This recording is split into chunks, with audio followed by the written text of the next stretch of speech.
Welcome to the Orange Hammer Podcast. My name is Corbett Storick. I've been a licensed general contractor for 8+ years, specializing in new construction, renovation, furniture building.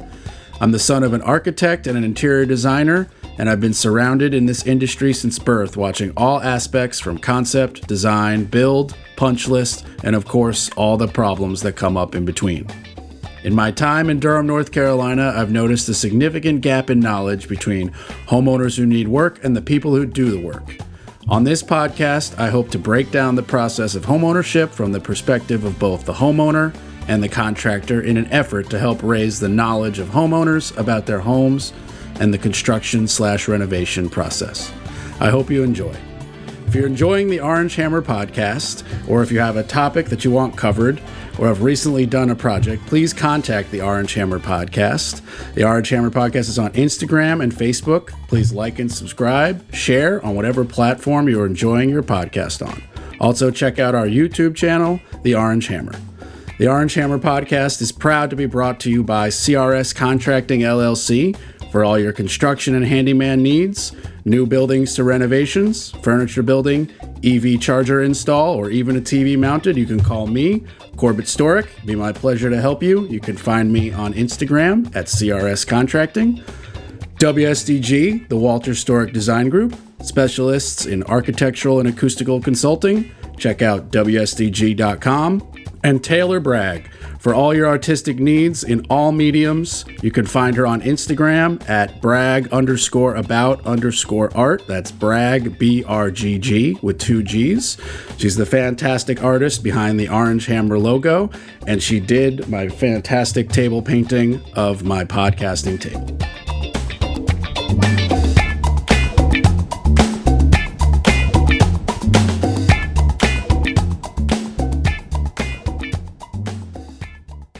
The Orange Hammer Podcast is proud to be brought to you by Stacy Sloan with Keller Williams Elite Realty, proudly serving the Durham and Triangle area for 25 years.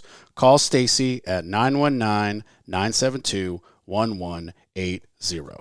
The Orange Hammer Podcast is proud to be brought to you by Rachel Z with Rachel Z Real Estate Team Realty. From the Triangle to the Triad, call Rachel Z at 919-323-6068. All right, welcome everybody to another exciting episode of the Orange Hammer Podcast. Today I have, is it Camara or Camara? Camara. Camara Jackson in the house. Thanks so much for coming. This is hysterical that I hit you up 2 years ago, and then you see your friend Amanda Jordan being like, I had a great second visit on the podcast. And you were like, oh, I totally left that dude on read. And then I had to call you out that you left me on read on Facebook. And then 11 seconds later, you were like, here's my cell phone. Let's set it up right now. I was like, okay, it works. Perfect. It actually wasn't you.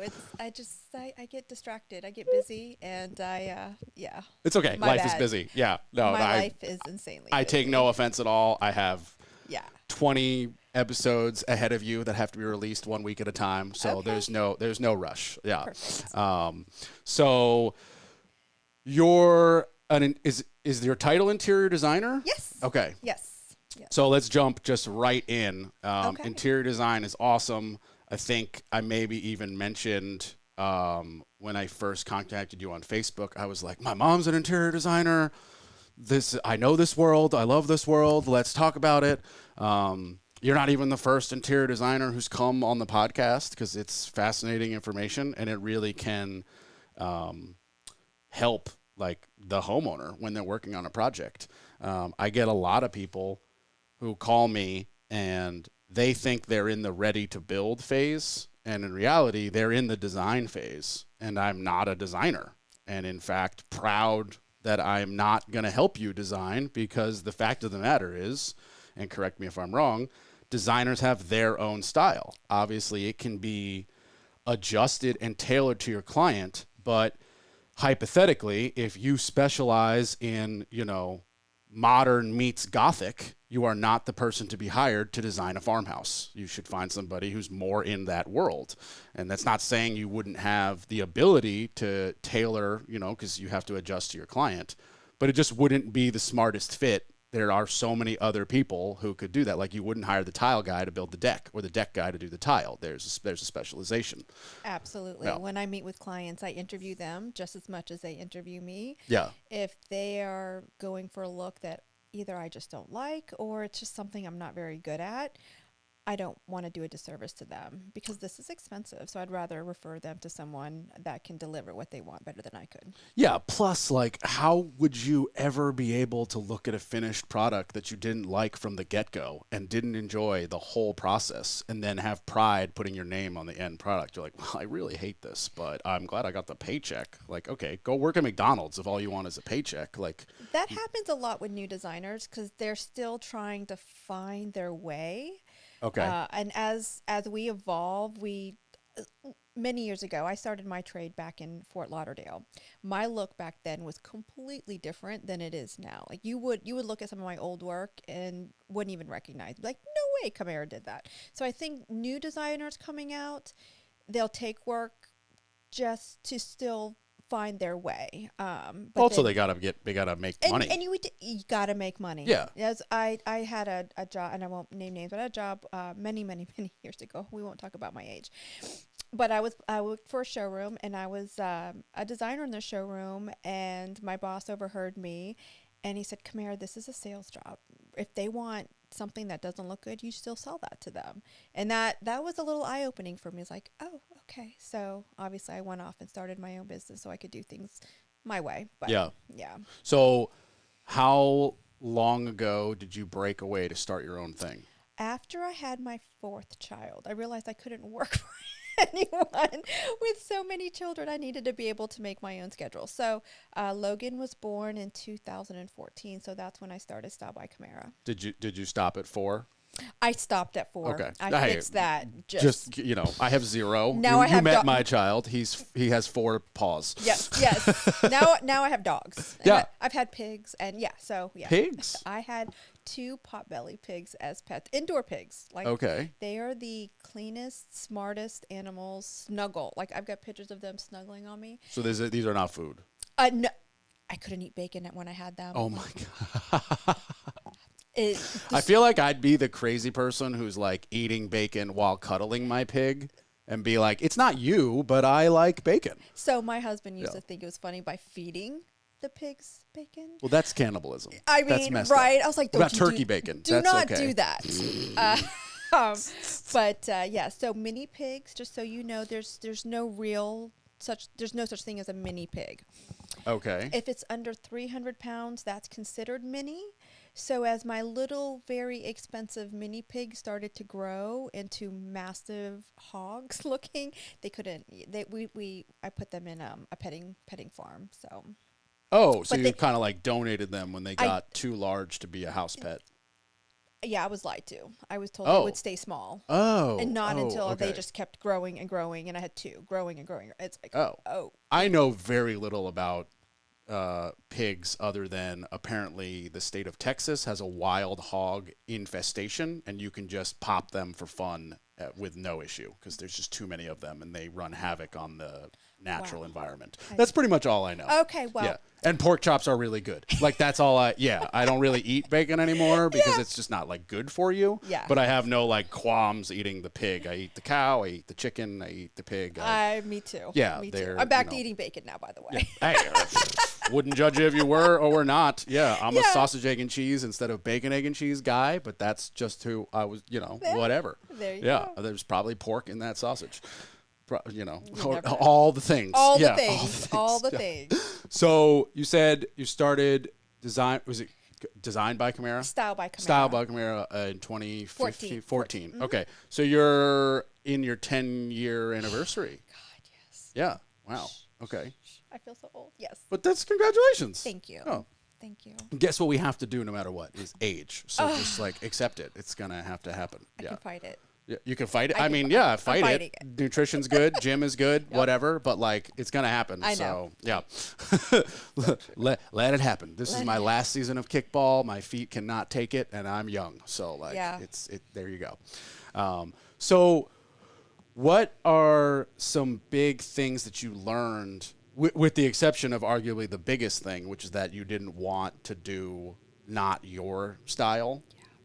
Were there other things that were amazing lessons learned from the, working under the old Camara, like your old boss Yeah. in the I've design definitely trade? grown over the years. I've become a little. I'm a little bit more selective of the projects I take on, just because I want to make sure that anything that has my name truly does represent my brand. So I have become more conscious of my branding. In my earlier years, if I was in a completed a job and then the client last minute wanted to change something and it didn't look so great, I was fine with this. Whatever she wanted, your budget. Now I have final say in all design choices because it now it represents me and I do have a brand. I do have a reputation. So it's bigger than just your kitchen or your bathroom, and it's just important for me for everything to be just spot on and perfect. So How does that though, like, I completely understand like having a brand and needing to protect it, yes. but Well, I'm I don't overrule them. If they're like, hey, I want this and it doesn't look right, then we come to then we'll compromise. And we'll okay. say, well, let's try this instead because this will not look good in 3 years. This will not look good. So trust me, you hired, this is my biggest thing is you hired me for a reason. Trust me. I know the industry. I know trends. I know product. I know materials. I know labor. Just trust me. Like I got you. And yeah, it's been working. So I'm assuming based on your description that you're probably in the higher end of design, Hmm. in the, pulling a number out of kind of thin air, 300,000 and above Oh type of no, zone. no. I mean, large homes, yes. But like a bathroom renovation I just did was, I don't know, right around 160 for a bathroom. So I'm definitely in the higher end. I can do the lower end. And I don't mind doing that, but I have noticed over the last couple of years, if someone is on a budget, they're afraid to call me. It's just, no, I can do the lower end stuff as well. So it's finding that balance. Yeah. The balance is an interesting thing. I mean, for It me, is. I'm getting calls every level of, I'm people are like, "Can you build me a $600,000 custom home?" And I'm like, "I can, sure. I don't know if I'm ready to tackle that right now, but if I'm getting a call for, a standard fiberglass tub to be ripped out and replaced with tile, they probably, and not like, exclusively, but the likelihood of them having extra budget for a designer Yeah. is low, Hmm. if not zero. Exactly. And so I have to kind of dance this middle ground You of like, do. okay, look, I can flawlessly install whatever tile you pick. But if you ask me to pick the tile, I'm going to pick what I want, Hmm. as if I was living here. Yes. And I really hope we don't have the same style because I'm a 33-year-old man who lives alone Mm. with a dog who likes dark wood and Yeah. gray and orange accents. Oh God. This is Yeah. not You're not allowed to everybody. pick tile out. I don't. And I specifically tell people, I'm like, you need to pay my lower end designer. Hmm. And not that she couldn't do higher end stuff. Carolyn, if you're listening, you could do anything. And I love working with you. But she is more capable of being like, oh, it's one quick bathroom. Yeah, I can pick a floor tile. I can pick a wall tile. I can Yeah. pick an accent tile. The niche should look like this. I need however much money for my service. And oh, by the way, I could help you source the tile. And if you don't need Absolutely. that, go to Best Tile, which is where I I send most people. I find a lot of people are intimidated reaching out to a designer. They feel this immense pressure. They get nervous with me going in their house. I hear, don't judge, don't judge, don't judge. It's like, I'm not judging. I'm a mom. I have 4 kids. I have animals. Like, my house is not perfect. But having a designer come in your home, it can be intimidating. So I try to be very sensitive to that. But yes, I work with, he's not a builder. He's a realtor and he does flip homes and we do it on a budget.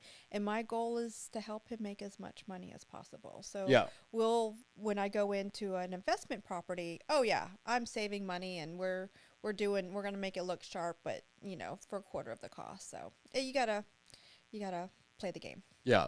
So there's no real level you can't be an asset in. Correct. It's just a matter of, I guess, like at a certain point, it might be too small for you to be making enough money, or it's just not interesting because of the project. Well, Do I you feel do like you that use comes your across a little snooty. It's nothing is too small. It's mainly I have limited time. right? Because of the family. Yes, I have a Okay. large family, and my children are in sports. My daughter is getting ready to turn 16, and I'm very present in their lives. And I have a 21-year-old son. Um, so, I try to allocate my time where it's best used. So, but like I'm doing another project right now, and he's a repeat client, and it's just buying new furniture for his bedroom. Very Mm, small, but mm. I've done 4 or 5 rooms in his house, and shoot, coming in and spending 5 hours to make that look really hot, I have no problem doing. So, Plus, as a repeat client, where I'm assuming you've done some of the other rooms, yeah, you're very familiar with his very. style, and you work well, obviously, together Yep. because he's like, oh, Yeah. we did this flawlessly 4 times. Yes. The Yep. fifth time should be just as easy. Here's Absolutely. a check. Like, Yep, pretty much. I Send need me a couch this wide. Yep. Send me a bill. Here's a code to the Yeah. house if you don't have it, and just go to it. Yeah. So, yeah. So, um, it's like, how financially, how does that work? I mean, does your husband just have like an amazingly high paying job? I'm just curious, like with 4 kids and pets and sports, and then like, not that you're not working, but it sounds like it's a little more on the part time than It on the is. full time. So It I'm just is. like, It how, I don't is. know how it would, like, if you were a single parent, I'd be like, how is that even possible? Like, there's not enough hours in the Well, day. well, I'll be honest. It is feast. It's kind of feast or famine, really. So you'll have projects throughout the year where you make quite a bit of money, and then you have smaller projects that just kind of keep it going. So whenever somebody works for themselves, that's one thing.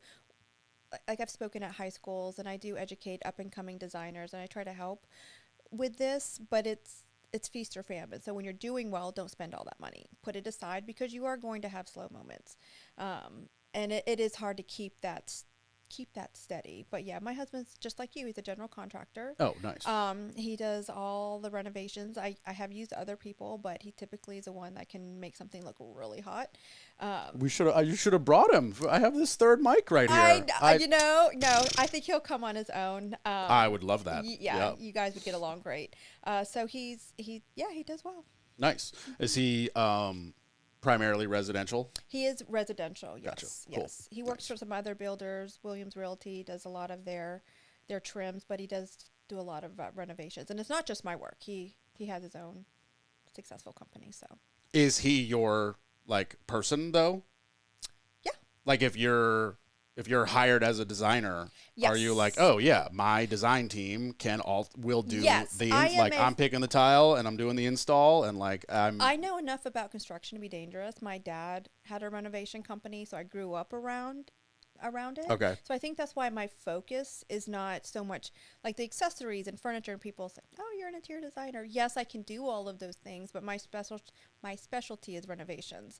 And it's because of growing up with my dad and him always in it, and then my husband is a general contractor. So, yes, when I am a full service, I come with the whole team of painters and tile guys and wallpaper installers and all of the things. So Gotcha. yeah, Gotcha. so Okay. it's a one-stop shop with Yeah, me. I feel like that's what separates you from the like mass majority of designers. Yes, I don't have to. I do sub them out. We also have, I don't know, 10 in-house people too. So we have in-house guys that can just get stuff done, as well as really crafty carpenters, which help make things look really hot. Nice. So yeah, that does set me apart a little bit. Is it's a one-stop shop. Yeah. See, I very much have made it clear when people hire me that like I'm not designing anything. I'm not designing one thing. If you like orange, yeah, don't. Yeah. No, not even if you like orange. We're still not. I'm teasing. still not helping you. I'm Like it's teasing not. you. Yeah. Yeah. No. I heard the joke and I get it, but I'm like I need to. It's like super clear. They're like, oh, what do you think? And I'm like, I think you need to tell me what you want, and then I'll install it flawlessly. Absolutely. But like, don't ask me unless it's something I just know I'm correct. And for example, like I just did a deck, and this was the type of deck where it was like they love everything about it. It's just old.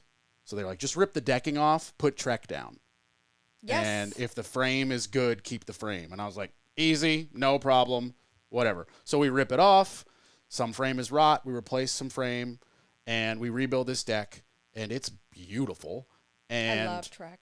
it's great. It's like pebble gray. It goes with the brick house. I mean, it's great. Yeah. You know, and will last for eternity. And we Yeah. did joist tape over the old joists, so it'll last longer than them.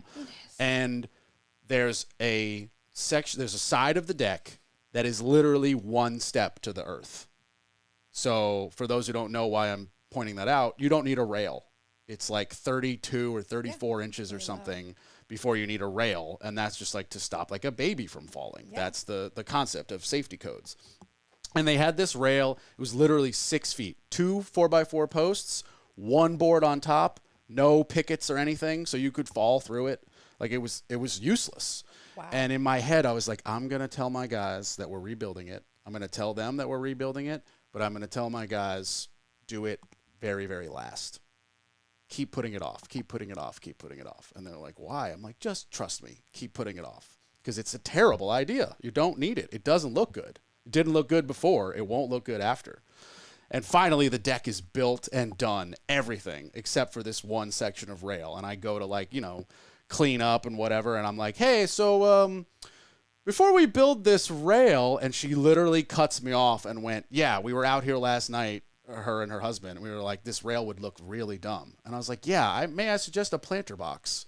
And she was like, that's a great idea. Do you do any sort of renderings or pictures or drawings for them? I don't. In that particular case, it would have been useless because it was like existing deck. Got it. We're not changing the floor plan. Like we're just like, go pick a color at Talbert's. They'll give you free samples, and then I'll give you a price.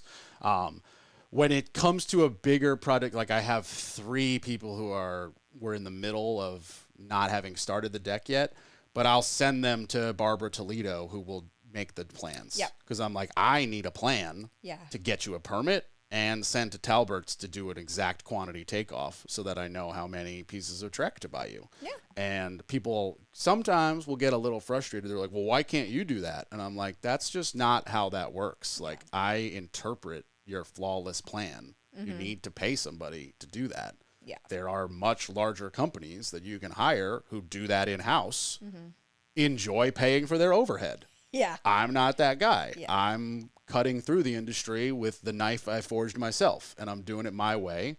And I want to not mark up Barbara and have you call her directly. There you go. Pay her less than you would pay a company that has it in-house, and then you own the plan with no baloney attached to it.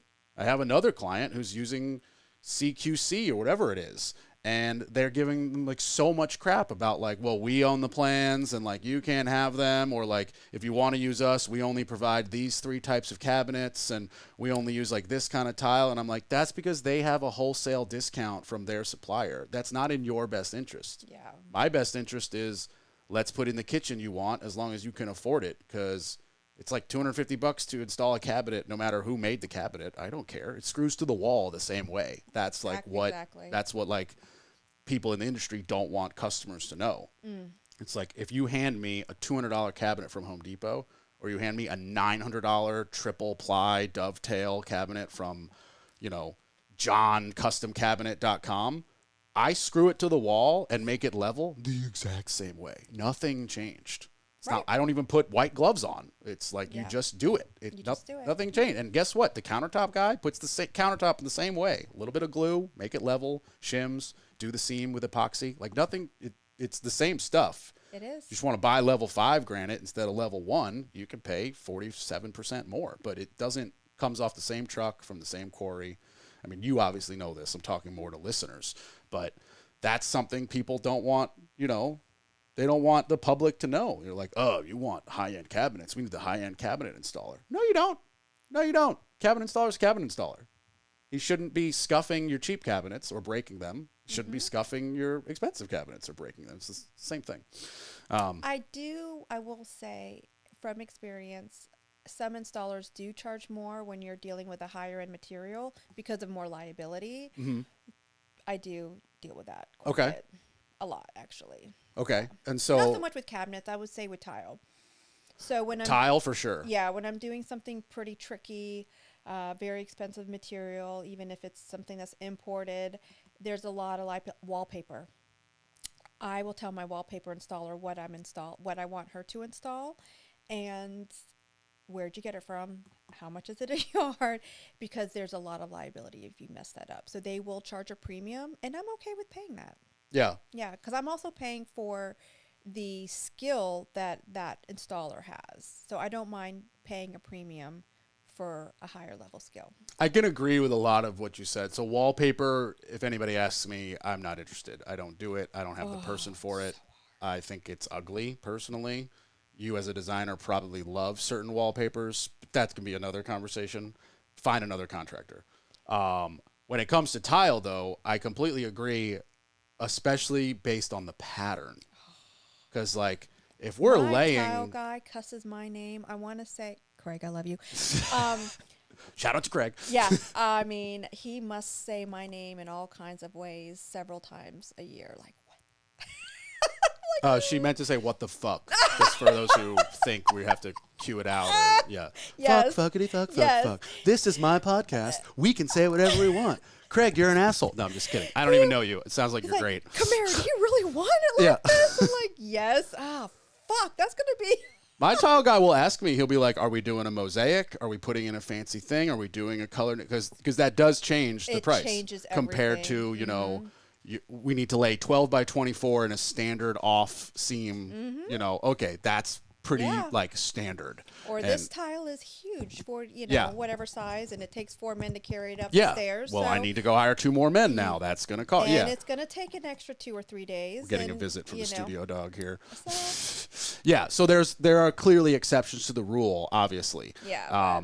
But I get yeah. what you're saying, and I don't disagree with you. Yeah, Yeah. yeah. But there are other exceptions where it's like, okay, the trek does not mean the installer gets to charge you more by the hour. You just need to be aware it's going to take him more hours. Trek goes a lot slower. You don't hit it with a nail gun and a chalk line. You got to put in those little hidden clips individually, one at a time, a little bit of plug and blah, blah, blah. And it's like, it just takes that much more time. So you have to be prepared that, like, Trek is 80% more than regular wood. Yes. And then also, it just physically takes longer. It just looks better. You don't Oh, ever of have course. to refinish it. You don't have to get splinters in your feet. I'm a composite fan, so I honestly don't think anybody's not a composite fan. The only reason people they don't see the is just the price. budget. Yeah. Of course, yeah, because it's very, very difficult for you to go, but you don't have to redo it in 20 years. Nobody's thinking about the 20 years. You know, you are, because trends change. Yeah. And, you know, I don't know, like, your personal life, but, like, I think that far ahead when I'm doing stuff around my house. You know, like, when I put in my pallet wall, I was like, that's going to last forever, but I'm not going to use glue, because if the new owner wants to take it down, it'll take them 8 seconds to pull those boards off the wall. Yep. But, like, that's not resale. That's for me. When I redid both my bathrooms, I was like, okay, let's middle ground what I want and resale. So, like, there's no orange. I'm so proud of you. Orange towels? No, actually, my towels are white. Oh, okay. Yeah. I hear you. Yeah. I'll show you both the bathrooms. Yes. I redid them both in COVID, and those were completely, like, you know, granted, my mother's a world-class interior designer, and she didn't help, but it's percolated in the genes a little bit. Of course, yes. How exciting for you. But, like, yeah, I had when I was young and dumb, I had a bright orange couch. Now I have a modest gray couch with orange accent pillows. Very different. But orange is not going away. Well, I see that you like what you like. Yeah. And it stays with you over the years. Yeah. Okay. My logos are orange, but at first I was like, should I just get orange shirts? I was like, no. Let's get dark blue shirts with an orange logo. Let's keep it, but let's make it less in your face. Like, I'm not a working on the side of the highway guy. I didn't need, like, fluorescent orange t-shirts like like a lawn dude would. Yeah. You know, they always have those See bright you coming. yellow shirts. It's like, that's good for them, but, like, I didn't need that. Yeah. But no, like, I did the orange on my Tesla. That's custom. There on you go. the trim on the windows. Okay. Like, I hated the chrome, You and I really was like, orange. yeah, I really do. Wow. Yeah. And it's been my color since I was like a kid. For when I was a little kid, it was always my favorite color was whatever my big brother's favorite color was. It went from blue to green, and then I don't even think he has a favorite color anymore. He's just like an adult, and that's not a thing he thinks about. And the minute I became like my own kid at like 8 years old, I was like, orange is the color. And it's just been orange ever since. I remember asking my mom, I was like, can I get an orange suit for my bar mitzvah? And she was like, we're going to have to go to Harlem. And I was like, so is that a yes? And she was like, how about an orange tie and orange socks? And I was like, okay, sure. It works. Yeah, because, I don't think my mom wanted to take me to Harlem. No. That would have been interesting. That would have been an interesting story. It would have been a great story. I mean, we're New Yorkers, so Harlem's not like a big deal. No.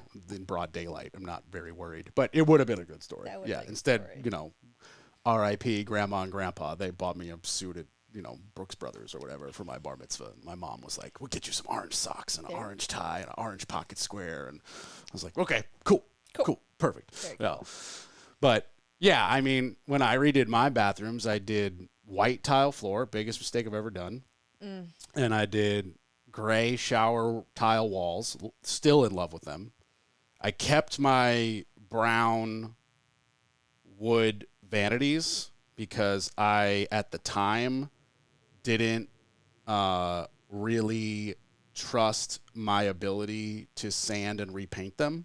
Okay. Nowadays, I totally would have. But I did new handles, new tops, new sink, new faucet, new mirror, new light. And then that brown, which isn't that bad, I kind of used that as an accent. So there's like a little brown strip of tile that looks like faux wood. That's like only 4 inches tall, kind of at eye light in the walk-in shower. Thing to do. Of course, that is such a dude thing to do. Wait till you see how big it is. It's built for Corbett. You could wash a cow in my shower. Okay. And I raised the shower head. I was like, I need something for Corbett. Like shower like this, like bending over to wash my hair all the time.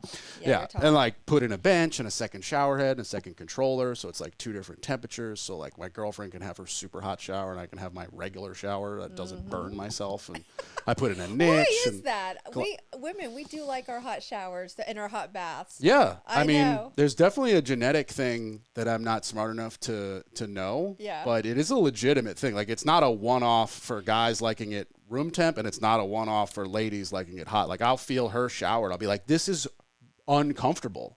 Like, this is burning my fingers. But then at the other end of the spectrum, I hear that a lot. I finish a shower in what I would consider warm water. You would consider it like lukewarm or room temperature or not warm enough. But then I turn it to as cold as it will go, and I'll sit there for 2 minutes and just kind of like enjoy a little bit of pain, close all my pores, especially on the hair. Have you started this ice plunge that's taking off? I may have built one in my garage. Okay, yeah. Like I've 2 years started ago. putting some into some personal spa gyms and some homes, and people like them. I built one myself out of a chest freezer, and it's the greatest thing I ever did. Yeah, because you can buy them now from companies, and they are obnoxiously expensive. I don't even know if we have time to go over how well it works. Okay. It's incredible. The mental and physical benefits. And this isn't me. This is documented science. Yeah. I can just say that, yes, all that science is accurate. It is? Okay. But, yeah, I mean. That's what I hear. It's good for. I do it in the mornings, so it's the best cup of coffee you've ever had. I still have a cup of coffee. Oh, yeah. But it wakes you up like none other. I like to lift weights, so it's an incredible thing the day after.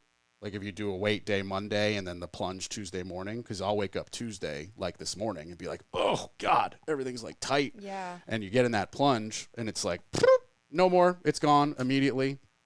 I'm only in there for 3 minutes, but it's 39 degrees, so it's like torture. Yes.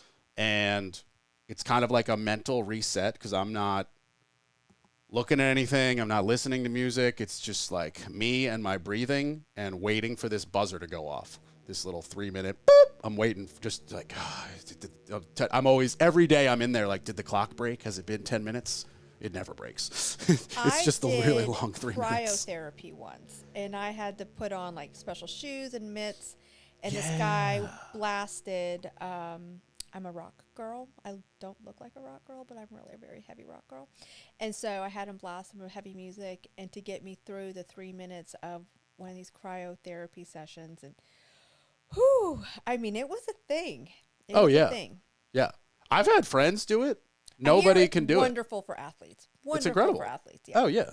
But there's so many physical health things it helps with. It, increases dopamine. Yep. Something like 200% for like 6 hours, which is just incredible. I mean, that's literally the happy drug that our brain creates naturally. So you can just force that. Yeah. Like Yeah. You know, it is an anti-depression machine. And I forced Jen to do it once because like she fights with some minor depression. I don't know if minor is even the correct word. She fights with some depression. And I was like, you should use this. She's like, that sounds terrible. And like, it's fucking awful. I didn't say it was fun. I said it will help. And finally she gave in. She did like 1 minute and she couldn't take it.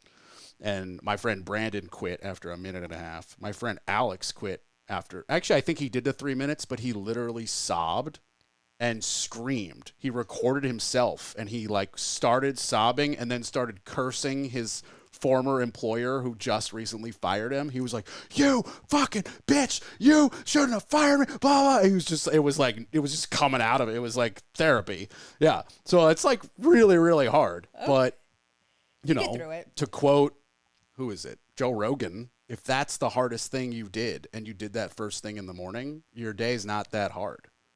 And like, we don't have to have is Joe Rogan good or bad discussion. I actually don't care. I like him as a comedian and his podcast is entertaining. But I have learned about cold plunges 100% because of listening to him. Okay. Because he had a doctor on named Andrew Huberman. Okay. I don't know if you've heard of him. No, I have not. He's not a comedian. He's a Stanford neuroscientist. He's like actually got some credentials. And he is one of these people who like does cold plunges and studies them, does saunas and studies them, and produces the information that's like legitimately sponsored by Stanford. He's a professor there, and there's like very, very legitimate documentation on this being not only good for you but having no negative effects, which is a benefit of everything. Anybody that I know a few people that do it regularly, and they just love it. Yeah, they just love it. The problem is the affordability. This is not something. Yeah. Like on both sides of the coin, you either need to be a very handy like me and build this thing. And even I had to hire somebody to advise me for $100 who builds them in Texas. And he was like, you could buy my book. And I was like, how about I give you $100 and you just walk me through it? And he was like, sure. He sent me like a shopping list and like, here's your 4 options on how to seal the tub and whatever and blah, blah, blah. And if you don't have that ability, then you need serious coin. I mean, the cheapest one, which is a very shitty option, is still $5,000. It's called the Polar Monkey, and it's a metal horse trough. And they give you like the filter and the chiller and the pipes, and you just hook it all up. My friend has one. He like wanted to return it and build the chest freezer, and realized that he missed the return window, so he's just stuck with it. Doesn't come with a lid. It's not insulated. It's just the metal horse trough. So it's just sweating and you're paying way more on your electric bill. Like, it's just not good. But then like to get the ones that are like, the Morosco Ice Forge is $20,000. Oh my god. It's $20,000. That's a car. That's a car. Yeah. Small car. Like, but that's a car. Okay, Miss Navigator. But like, that is a big car, isn't it? When you rolled up, I was like, this so fits. I was like, I've seen like 4 pictures of you on Facebook. This so fits. Like polished white Navigator, too fancy for this podcast, jewelry, oh my God, made up like we're on video. I was like, okay, this is an interior designer who does high-end houses. What are we going to talk about? I am working today. Yeah. There you go. Yeah. I am not. I have a lot of kids, and I got a big dog. Yeah. And I typically take him with me most places. I'm judging you 0%. It was just hilarious. Yeah. I got 2 freaking cars. I'm by myself. It doesn't make any sense. People see my car, and they're like, that is so you. I'm like, shut up. Yeah. I know. It's a nice car. Honestly, I'll say I bought that used. And I don't think I'll ever have another car. Like, I love my Navigator. It is so better than any other vehicle I've ever had. Isn't it? And I've had Lexuses. I've had all the high. Isn't it just like the most ballin' version of a Suburban? My seats are massaging seats. Right. Just uber baller. Gotcha. I got into a Escalade, client's Escalade, I don't know, maybe 6 months ago, and I was like, where are the massaging seats? She said, I have the cheap Escalade. I was like, oh God, well, let's get in my car. I didn't know they made cheap Escalades. I thought they were very pricey too. Still $100,000 and no massaging seats. I was like, an Escalade is something I would never ever buy personally. Really? Why? Because I grew up with a Suburban. Okay. So I find that you're either Ford or Chevy. Like, it seems to be. No, I am not brand loyal. I just know that they're both owned by Chrysler. Okay. And the difference is the badge on the front. So, because I've been in an Escalade for like an airport ride, and I'm like, even this air conditioning knob is the same in the Suburban. Yeah. So we are paying, or whoever's buying an Escalade, you paid $20,000 for a Cadillac logo to be glued on with commercial glue instead of a Suburban logo. What did I have? It was I've had an Explorer and I've had an Expedition, and I will say, even though the Navigator is the same, it's the same brand, right? Yes, Ford. It drives completely different, way more plush and soft and fast. The Expedition versus the Explorer? Yeah, no, the Expedition, the Explorer, and the Navigator. So they're all different Fords. brands. They're Fords. Navigator is Lincoln. Well, is it's Ford. Lincoln. Mm-hmm. Lincoln's owned by Ford? Yes. Oh, see, I didn't know that. Yeah. So. I know that, like, if you go high enough up, there's only like 5 automakers now. Yeah. Basically, everything's owned by Fiat.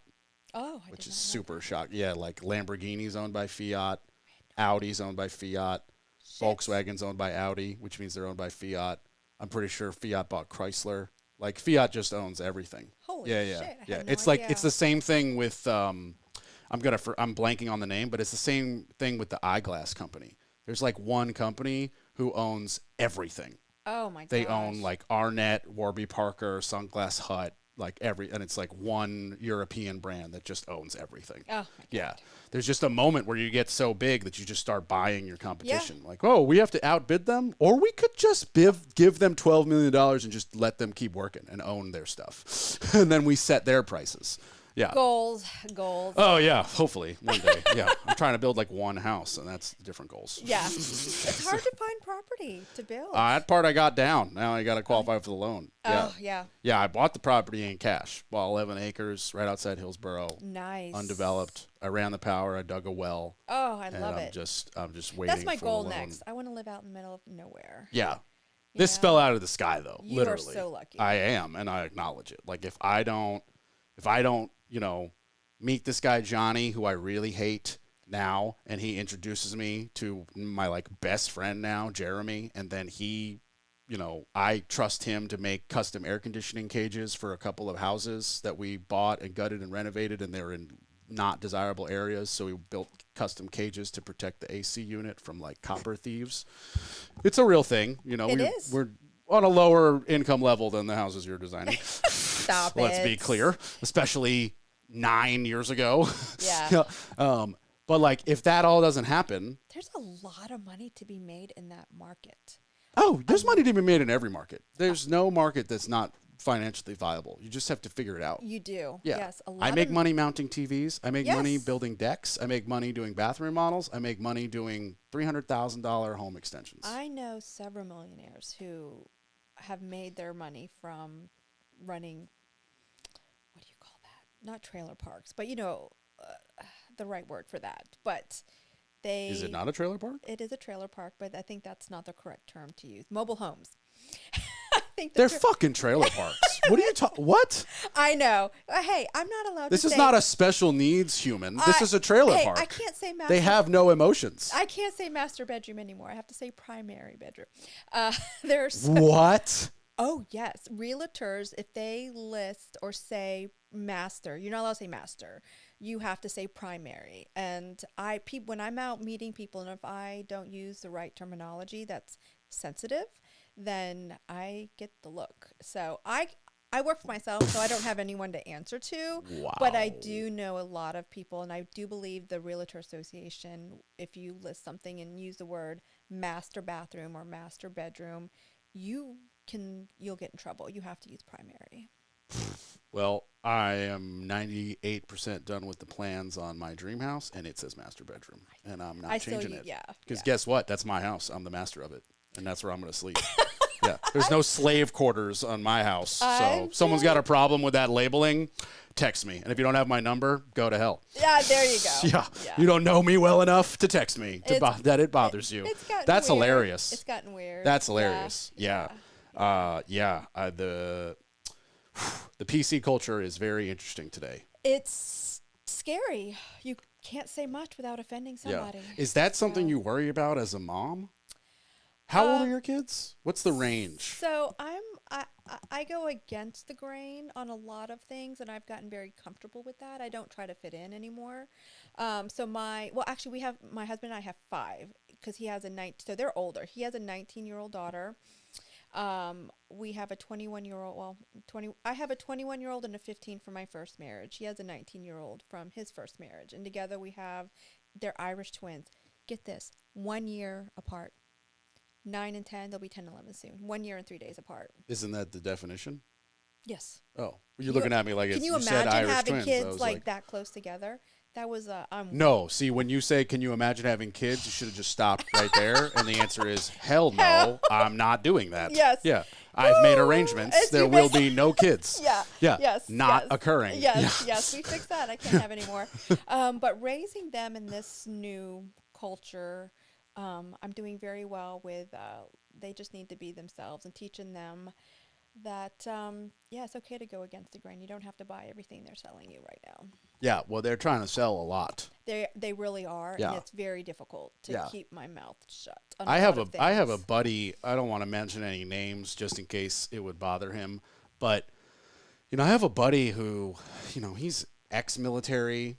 He's single dad. He is, for good or bad, this is who we are. Him and I are very similar. We're like straight white cis males in our. I mean, he's a little older than me. He's like in his young 40s or whatever, but his 17-year-old son is like doesn't know who he is and is one of those like fits into that stereotype of the younger culture that like dyed their hair blue and is thinking about if they're gay or thinking about if they're trans, and most of their friends have identified as trans or his or they. And So I'm going to share a true story. It's a little personal, but this is a true story. this is a very true story.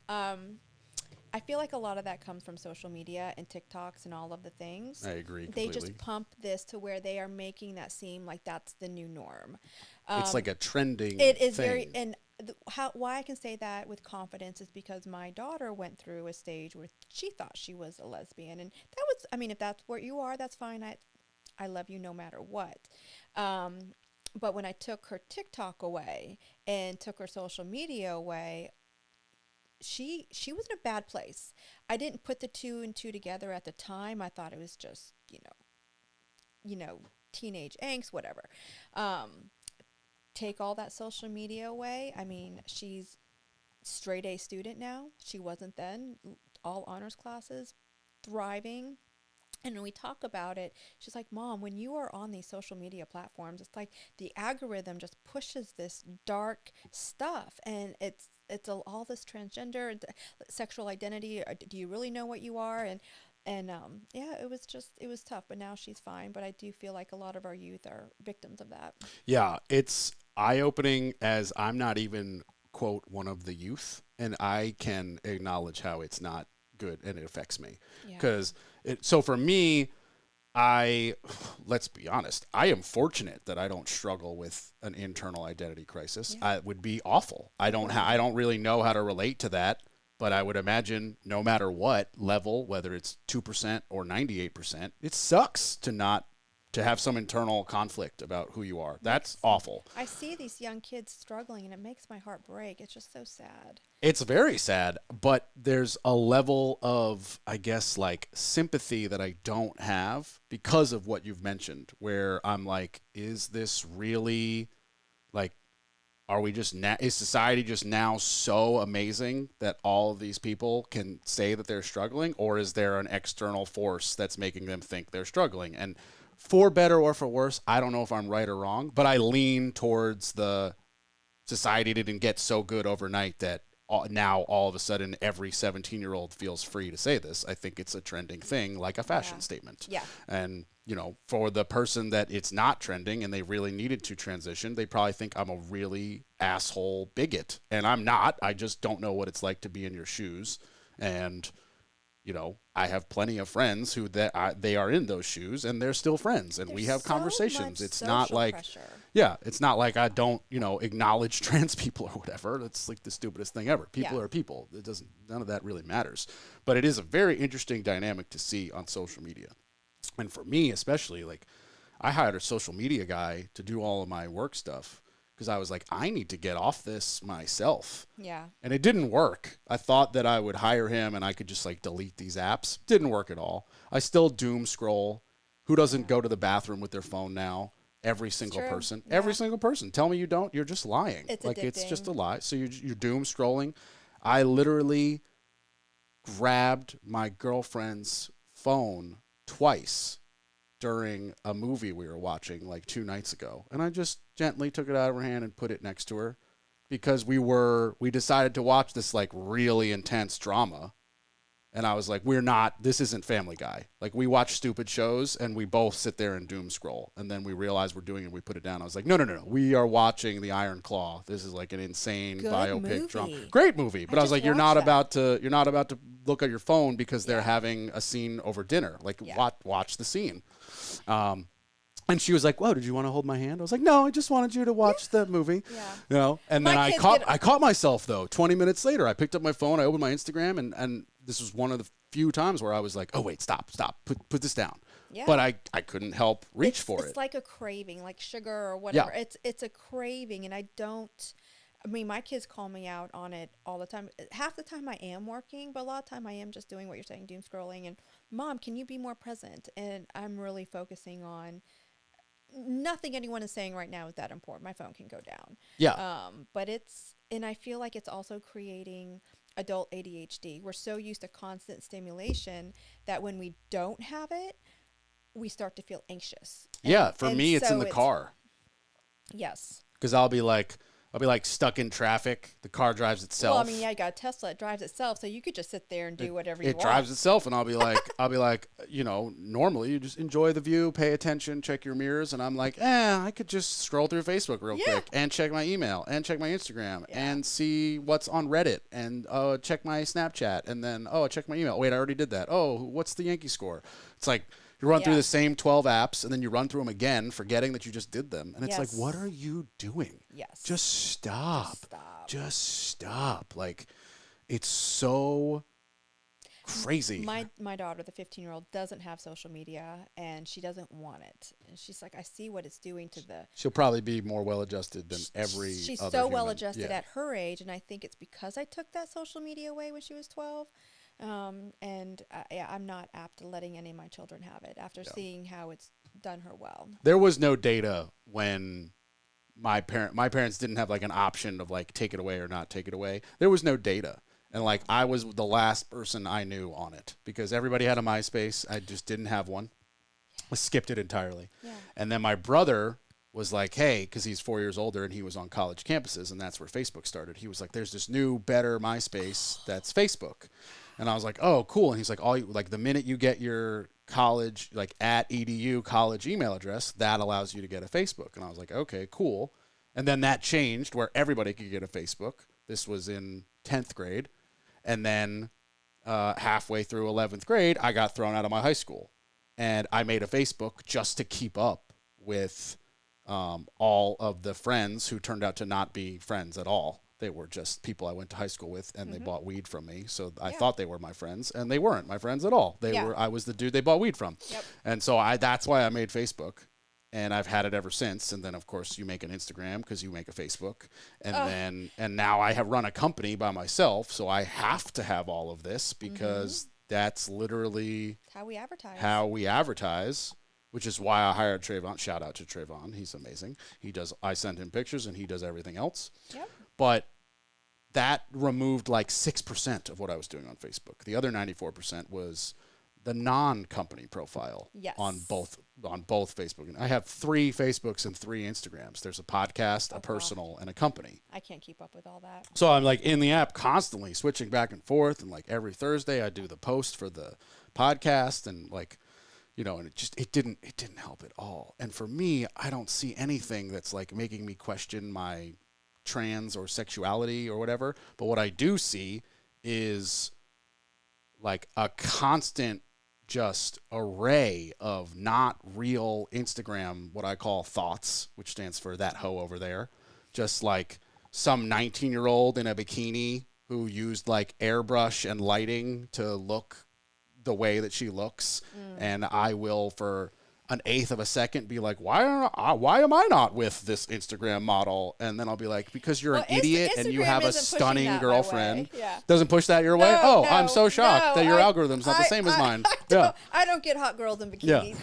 Yeah. Do you get hot dudes in suits? I really don't. I get Doberman stuff. I get dog stuff too. I get lots of interior design stuff and Doberman stuff. I do get a lot of construction stuff, that's for sure. Yeah. Somebody's always building a sweet deck, and I'm like, oh, that's an amazing herringbone pattern. Nicely done. Yes. Throw in that hardwood floor. Yeah. Oh, put the glue down. Let's go. Let's go. Yeah. So I get a little bit of that too, but especially on Instagram, it's just like, you know, it's always like some dude in a watch he couldn't afford, in a suit he's renting, in front of a jet he's actually not flying on. Yeah. Next to a car that literally he paid like $800 for the photo shoot. Oh my God. But you don't, I'm telling you this now, your brain doesn't realize it in real time. Your brain sees that and you're like, I want to be that dude with that watch and that suit and that fitness level and that car and that plane. Make it so we're not happy with where we are. That is something I've been trying to focus on the last years, having gratitude for where I am in life. Could I be more successful? Could I have more projects, or could this happen? But you know what? I've got a pretty charmed life for what I have. Especially where I came from and how I grew up. I mean, as poor as they come, on the wrong side of the tracks. My mom was on welfare, like grew up in a trailer park. Like the only one to go to college in my family. They're mobile homes.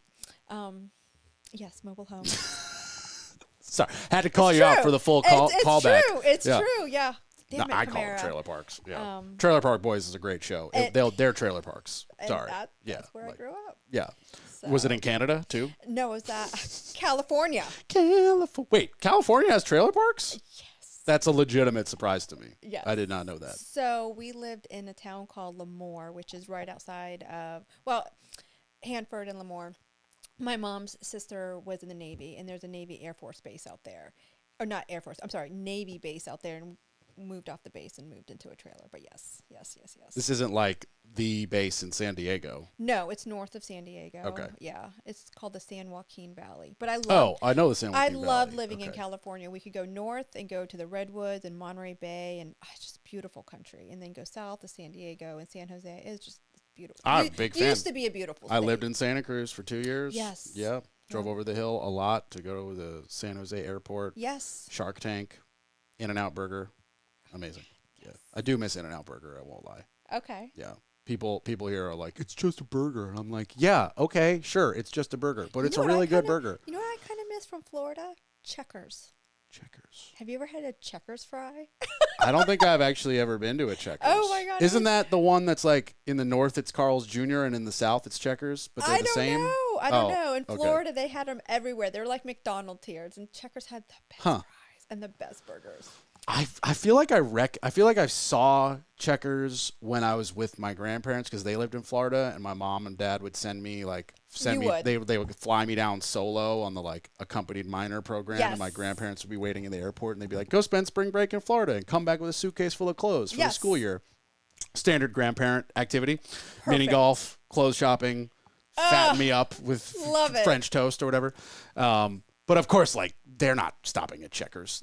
They're above that level, so they're like, we're not doing that. They're not from a trailer park. Oh, see, but I am. So I'm stopping at Checkers. You are, yeah. Let's be honest. As a kid, I would have loved the Checkers. Yes. But they were like, we're going to the country club and we're getting a Cuban sandwich, and I'm like, okay, cool. I like Cubans. There we go. Yeah, we did go to like, I wish I remembered the name, but it was like a very authentic Cuban restaurant where they did the Caesar salad tableside. Okay. And, like, squeezed the lemon, and the Cuban sandwiches were like on the plancho correctly, and like every waiter was Hispanic, probably from Cuba. Like, it was, and they had the white coats and like. Oh yeah. Very, very cool. It's like that in Miami. It's very authentic. Yeah. Yeah. This is not. So they weren't in Miami, but this was like straight out of a Miami playbook. They were in. Let's see. I think you flew into Tampa, and then we drove an hour to Sarasota. Yeah, that's where they were. Sarasota. Yeah. But I mean, retired Jews living on a golf course. It's as stereotypical as it gets. I mean, every house looked the same, and they were super happy, and they played golf 4 days a week. That's until they couldn't. That's the life. Oh yeah, totally. Yeah. It was a great life. Yeah. But you make such a good point about just being like present and happy and a little bit of grateful for what we've got. I caught myself doing it. I seriously was like 50% joking, but there was 50% of me that was not joking. We just went to Tesla to get my dad his Model Y as like a birthday present to himself. And I was like, man, when I turn 78, I want to just buy a Tesla real quick. And he's like, he's sitting in it and he rolls down the window and he's like, trust me, when you're 78, you'll be able to just buy yourself a Tesla. And my mom, with zero pause, just went, you own a Model 3 and a pickup truck. Yeah. And I was like, this is true. We're just built that way to always, and I think, again, social media, it's always pushing you. You always want more and more and more. Another true story, my design career started in Fort Lauderdale. And that's not far from Tampa. It is. I grew up in Tampa. I was like, that's why that sounds familiar. St. Petersburg, Tampa, and then my husband and I moved to Fort Lauderdale, and that's where my design career started. And I was designing for the absolute elite. We're talking, and then politicians, celebrity, like extreme celebrities, baseball players. You probably did do a Tampa Ray. Nope. Just one athlete. I didn't even know who he was. It was one of the guys that worked in the company I was at. I was like, oh my God, Scottie Pippen. Really? Scott V? Yeah. I'm not. That's pretty cool. I'm not a sports person. I mean, I just worked on the project. I wasn't his designer. But anyways, when you're working at that level and you're selling things that expensive, what you feel like you have to look a certain way. So my ring wasn't big enough. I needed a bigger ring. So my husband, like, we need to upgrade my ring. I had a Lexus, didn't want that anymore. I needed a Mercedes. What a conversation I could imagine as a male. Right? Like a wife coming to me and being like, I need you to upgrade my ring. I'd be like, we need to have a reality check. Yeah. Oh God. Oh, don't talk to my husband. Me, I would be bad. Yeah. I'm just like. That's a whole other conversation. But like, I'm a 33-year-old who doesn't want kids and doesn't want to get married. So like, I'm a very different mindset. When you're in that world, it's not being present or thankful. It's, oh my gosh, I'm surrounded by these extremely wealthy people. I need to look more the part. And there's some truth to that. If you look the part, people are more comfortable spending money. I mean, in high-end design, I can't fault your logic. But that's why we moved. We're having a joke about like the husband and the ring thing, but like in all seriousness, I don't want to go to a dentist with bad teeth. Correct. I'm not going to give a designer $500,000 if they're not wearing Chanel. Like, Yeah. I don't even care about Chanel, but you're right. You have to look the part. And on the other side, I don't hire a tile guy in a suit. Yeah. He should be in jeans that have mortar on them, like that, in a truck with a dent. Like there's a look that just goes with that. Like he can probably handle the $70,000 custom tile bathroom in your $400,000 makeover job. But I don't want him to show up in a suit. It doesn't make any sense. Yeah. Like, why are you in a suit? You should be in. That means you're not really doing any work. You're having this guy here do the work. Exactly. Yeah. Yes, exactly. So. And I get that sometimes in my world because if I'm just going to do a bid, I'm rolling in the Tesla. Yeah. Why would I spend the gas? But people look at me and they're like, you have a Tesla? And I'm like, yeah, because I have solar panels. And it basically costs me nothing to get out here. Would you like me to come back in my F-150? Because I can. Yeah. That's full of tools that we're not going to use today. Yeah. But in reality, when I come back to install this door, I'm going to be back in my truck. Yeah. With a hammer. I got gloves. Let's go. But do I need to drive that here? And that throws people. And you know what? Those people I'm fine not working with. I've learned, it took me a while, but I've learned that it's just like, okay, if they're not comfortable with me, get another contract. We're a dime a dozen. Your husband and I are identical. We both do quality work with integrity, and if it's wrong, we'll fix it. And you have our cell phone, and we're, I find design and construction is so personal. It's so personal. I'm in your house with my people. I have access to your home, your goods, not access to your money, but you're giving me money. It's such a personal relationship. You have to like each other. Yeah. And that is one of the things I look for when I go and I do a consultation. Like, do we vibe?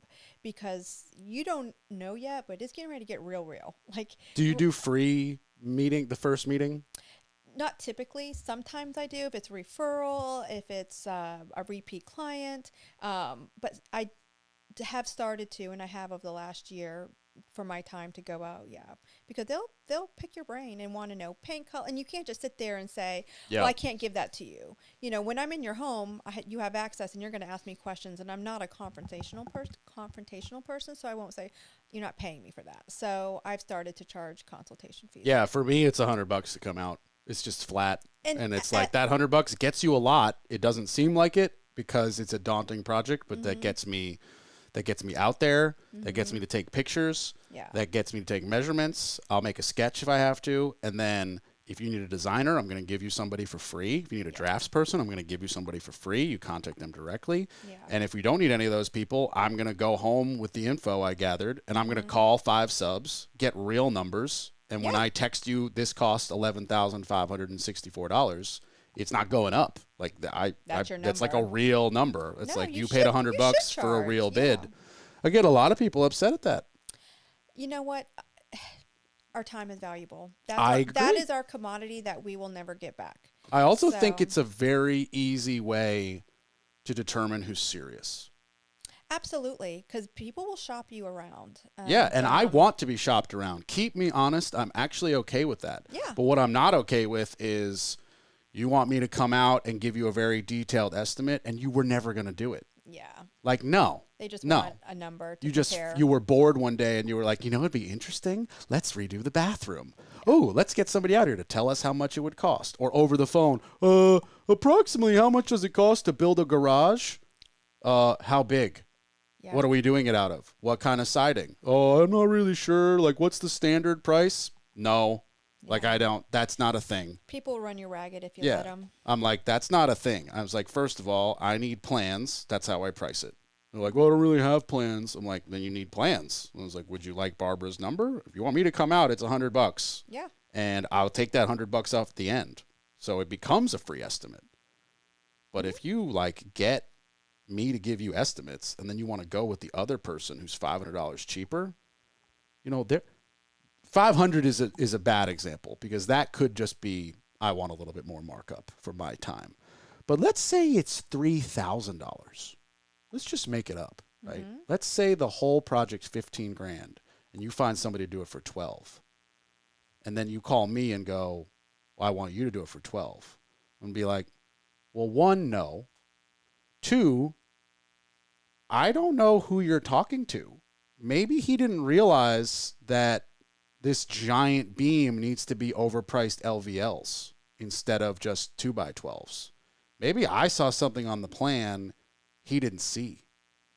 Like I there's usually a reason why there's such a big discrepancy of price. Yeah, and I actually had a similar situation not long ago. It's like, oh, well, so-and-so is going to do it for this amount. I'm like, that's really low. I promise you it's going to go up from there. I promise you. I've never seen anybody do a kitchen at that cost ever. Yeah. It's going to go up. You'll see. That's what I tell everybody who calls me after they've spoken to a track builder. And then they want me to do it. And I'm like, you realize that you got a number times your square footage. Yeah. And they gave you a number. That's all it is. But that doesn't include the appliances. And if it did, it's the white ones that you're not going to settle for. Yeah. It didn't include, sometimes it doesn't even include the cabinets. It'll be like, here's your house, no cabinets. Talk about the quality of labor? I mean, gosh, what I have seen.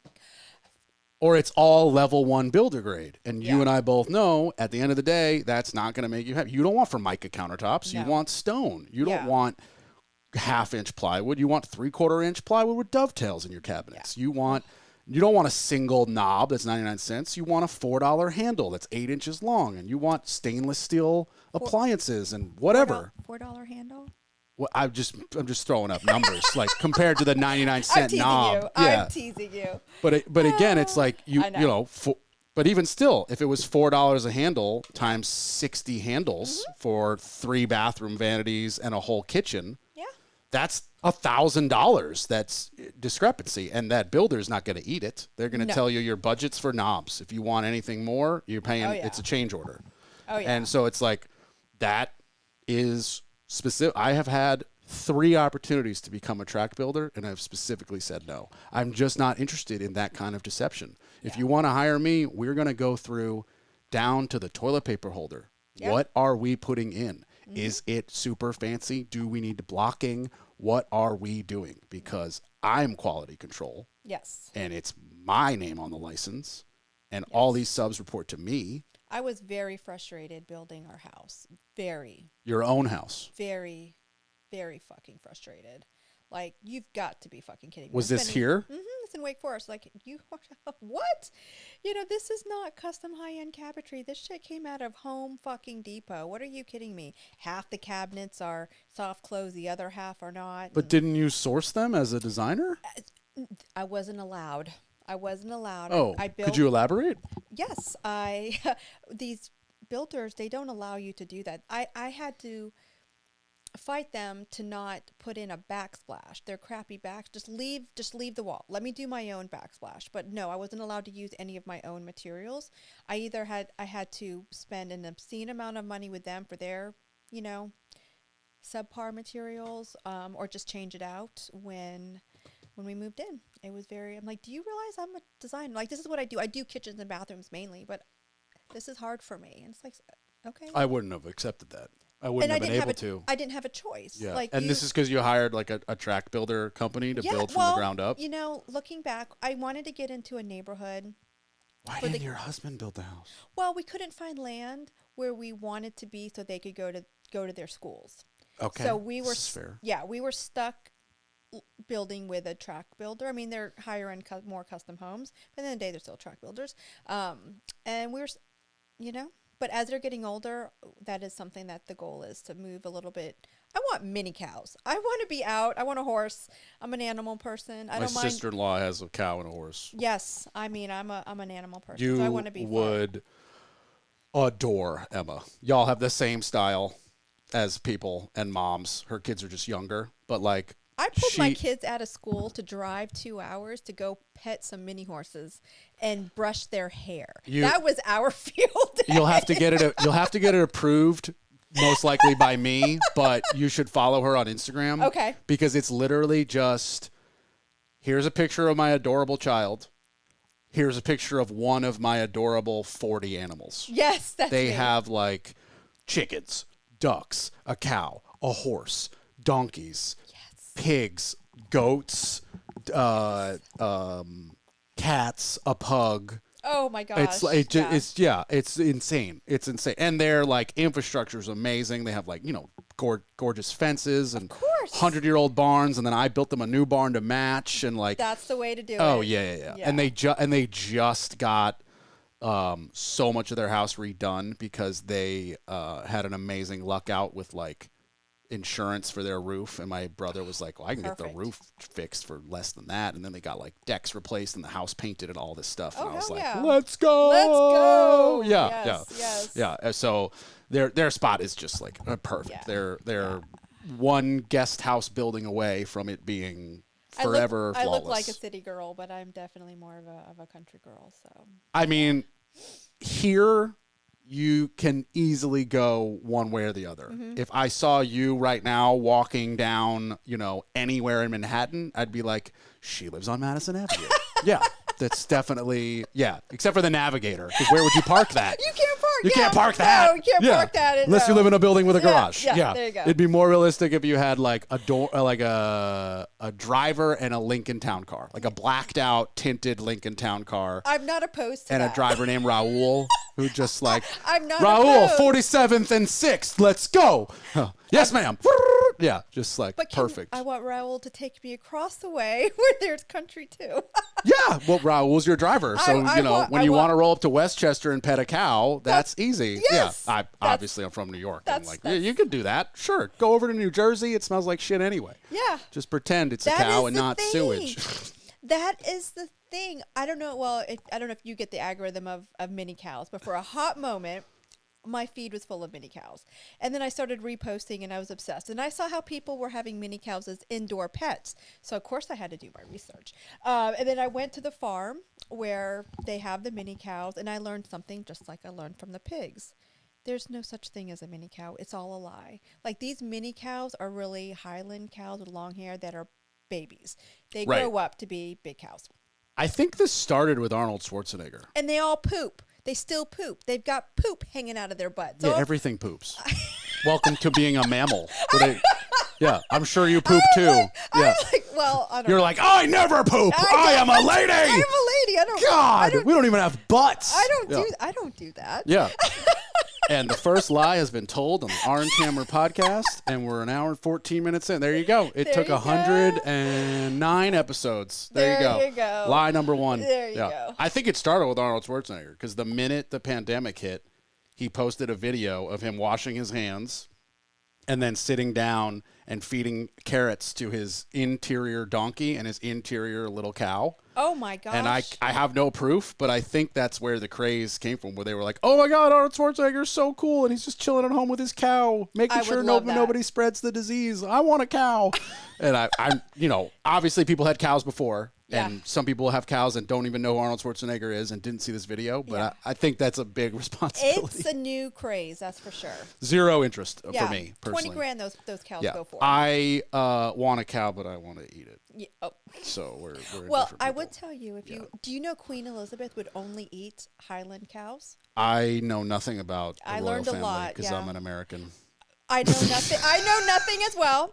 I just know that because when I did my tour, the lady was like, "Cause they're beautiful cows." I'm like, "Who could eat that?" My girlfriend's obsessed with British stuff. Oh, and is she? I'm just like not interested at all. Yeah, she's an Anglophile. Is that what it's called? Okay, so what is her take on Meghan Markle? You'd have to ask her. I don't know. Oh, she doesn't Her talk and I about don't it talk to about you? this crap. No, okay. No, she'll try to bring it up, and I'll be like, "You are speaking another language." I was like, "Do you want me to talk about deck bolts? Because that's the equivalent. Like, you don't. We're not. Yeah." Fair. Like, you want to vent to me? How did your day go? I don't Yeah. care about Meghan Markle. Yeah. Like, isn't she the actress? Yeah. Yeah. I think shouldn't be in my wavelength at all. People have very strong opinions. Yeah. That's why I was Like, you curious. went from super rich and spoiled to super rich and spoiled with a little less rich and spoiled. Like, Yeah. okay, good for you. Why do we care? I don't care. Yeah. Okay. I guess you do. What's your opinion on Oh, it? I'm not that much into the British culture. But you're Meghan Markle. I am not. Okay. I'm just curious. People have very strong opinions on her. They either like really love her and think she's like a philanthropist, or they think she's like the devil because she took Harry from. Wait a minute. She's not a philanthropist. She's an actress. Wait, no, that's a legitimate question. Isn't she the star of Suits? Star is a stretch. Oh, I isn't she a main character on? I guess the two dudes are the stars. I don't know their names. I would also say that's a stretch. Yeah. She had a I've very never seen the small show. part. But that is like her only part. Is what she was known for. But yeah. Oh, okay. So maybe I thought she was a bigger star in the actress world than she was. Maybe I had missed it. See, again, I just don't know. I'm Yeah. uneducated on this. That's okay. Yeah. That's okay. Yeah. I just like I don't. It's just never. I have some you know. British friends, and they think she's just the worst thing that's ever happened to Are the these monarch. friends who are into British shit or actually British people? They're actually British people. Okay. Into British shit, and Their opinion means more to me now because they're actually from. yeah, because England. she broke up the monarch. So Oh, right. know, Okay. yeah, But so- isn't it the younger of It- the it- so it he's not is. gonna okay. See, this is it where is. it's like It is. Well, they left. So my understanding, they left the monarch, but they're over here still trying to make money using their royal titles when they have no royal duties, and it's just kind of messy and crazy. they had no royal duties. But I don't know anything about it Jesus. Yeah, okay. to eloquently speak on it. Just we brought it up. What are your thoughts? She said she loves it. I have heard a comedian talk about performing in front of them, and that was funny. But it was because apparently they were in there's 300 people, like an audience, and everyone's in regular chairs except for Meghan and the Prince, who are in legitimate thrones at the front. So the 8 course. people behind them couldn't see a damn thing. Oh my gosh. And so Of just course. and then he made some joke about the brother being a ginger in Afghanistan, and that went over well, of course. Yep. I think it was Joe List. I'm trying to remember, but he's pretty funny. Yeah. But yeah, the cows thing though, I mean, I don't even know the difference between cows. I want to get the cow that you eat. Yeah. So yeah, I want it as a lawnmower. you're killing me over here. I hope so. You're killing me. No, but I have that land I mentioned. Yeah. So what I was like, I got an idea. What if I just fence in, because it's like a lot of flat ground at the moment. It's just cleared. It's just grass. Perfect. Somebody mows it for free, and they keep the hay. It's like a local farmer. Because right now I'm doing nothing with it. But I was like, it would be great if I just fenced in the paddock, got a cow. He or she ate like a king or a queen for like 2 years, and then I'll harvest them. Oh my God, that's your animal. You can't do that. I can, and to make it even funnier, I'm gonna name him or her 0001. Yeah, your face. That's why I do that, because it gets the same reaction, and I love it. I think it's fucking hysterical. Yeah, and then the next one I'll name Carl. No, I'm just kidding. Terrible. Yeah. But no, I already have 2 friends who are like, we'll split the vet bills and we'll buy chest freezers and we'll split the meat. I was like, perfect. We'll have organic as good as it can get. That is a lot of work. My best Oh, friend, I'm not going to do the harvest. I'm going to take the cow to a person. I was going to say, No. There's a place in, where is it? It's here. It's not that far. You can drive to, and you shoot the cow and then you cut it up right there and you bring it home and cut it up it's the smell. I'm not doing, no. There are legitimate processors that you can take a deer or a cow to, and you just like pay them, a couple $100. It's obviously a lot less for a deer, but it's like a couple $100 for a cow, and they'll just return, steaks and ground meat and whatever. And I'll be like, yeah, that's what I want to do. Yeah. Okay. Yeah. But also free lawn care. I'll go to Wegmans. Thank you. You can go to Wegmans. That's fine. I'll go to Wegmans. Yeah. Right now, I like basically don't even eat beef because I hate where everything comes from, and organic stuff is just obnoxiously expensive. I'm a chicken guy, but every once in a while I'll go out to like a nice restaurant. I'll get like a good steak or like a really fancy burger, and I always feel like shit the next day. What are your favorite restaurants? It depends on what level we're talking. Okay. So if we're talking mid to high. Okay, if we're talking like I really don't give a shit about the number at the end. Yep. The best, in my opinion, is Juju in Durham. Okay. That's Asian tapas. You're gonna drop it $100 a person before alcohol, and it's worth every penny. Okay. And I've everything never been. we pre-order this specific dessert when we sit down, because sometimes they run out. Okay. It's that good. It's like these. I'll have to try it. I've never been. Oh, it's so good. If you take the hubby for date night, oh my God, it is amazing. It is amazing. Or sometimes even funner if you show up with more people. It can actually be more fun. I'm trying a place tonight with clients. Just finished their project, so we're going out tonight. Madres? I don't go to downtown Raleigh that often. I tend to stick to my little world. I don't come to Durham often. I just kind of stick to what I know. So I'm always curious what people love. I've been to Perry's. Have you been to Perry's? I haven't been to Perry's, no. Very bougie. Very bougie. The bougie doesn't do it for me also. So good. There's I've been to a lot of like higher end bougie, like, there's no menu. You just kind of get what is being made type of thing. And I'm always hungry afterwards. Yeah, and I'm like, this was not worth it. No. And the only exceptions to that rule are Juju and Bluebird. Okay. And Bluebird is, again, like, you're going to drop some dollars. Okay. But it's very high-end French food. The chef I think he used to work in a Michelin star restaurant, or he is a Michelin star chef, even though the restaurant doesn't have the star. Either way, it's very, very good. It's obnoxiously overpriced. Yeah. The duck pate is just over the top. I don't even like escargot. It was so good. Oh. I've been there twice, and it delivered both times. But Juju, I've been there a lot of times, including most recently for my birthday in March. I'll have to check that out, Juju. It's really That's really the nickname good. for my oldest son. He's 21. We call him. His name is Justin, but we call him Juju. Okay, well, bring him there. Maybe he'll get a discount. Yeah. Be like, so this is the real Juju. Yeah. I went to Corbett's Burgers, spelt the same way. I whipped out my ID, and I was like, do I get a discount? Right? I didn't even get a smile. You gave me a smile. I was so pissed. I was actually upset. I was the owner, Corbett, was on the grill in the back, and came out, didn't even laugh. I was like, how many other Corbetts do you know? It's like me finding a restaurant that says Camara's. Be like, I'm here. I hate to say it, that sounds more likely than a Corbett.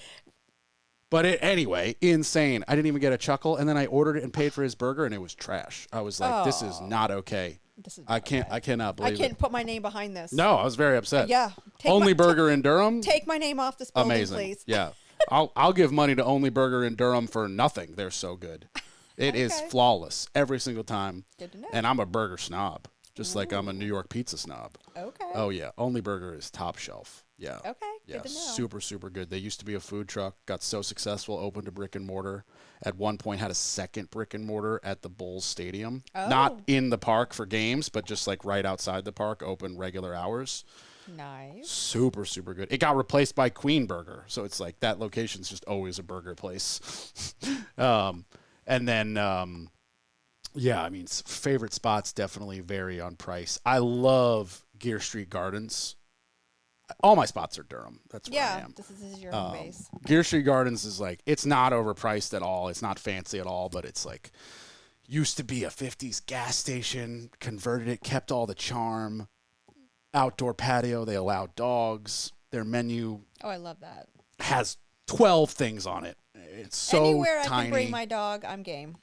They'll bring you a water bowl for your dog. They won't my dog. My dog scares everybody. No, not there. No? No, because they get every dog there. They do? They get Okay. every. And Doberman's like, people know that like a Doberman just needs to be trained. Yeah. And like, if they see you little dainty ass walking in with a Doberman, they're going to assume that's a trained Doberman. You know, it's different than if like a football player walked in. I don't get that, man. It's like the C's part. You have to be able to handle that dog, or you have to be intelligent enough not to bring that dog in public. So we just kind of assume that like you're either smart or have it under control. Yeah, I because spent I mean a fortune on his training. I say, consider it a fortune, but I mean those dogs can hurt people, so you gotta pay attention. And that's why I have them.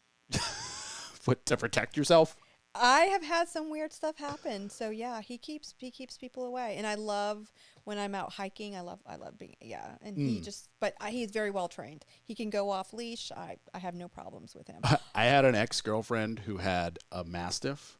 Oh yes, those are huge. When I met her, she had 2. Oh, and she's tiny, and so she's walking around with these 2 giant dogs, and she's like, "Yeah, they're my like security," and I'm like, "That's a joke, right?"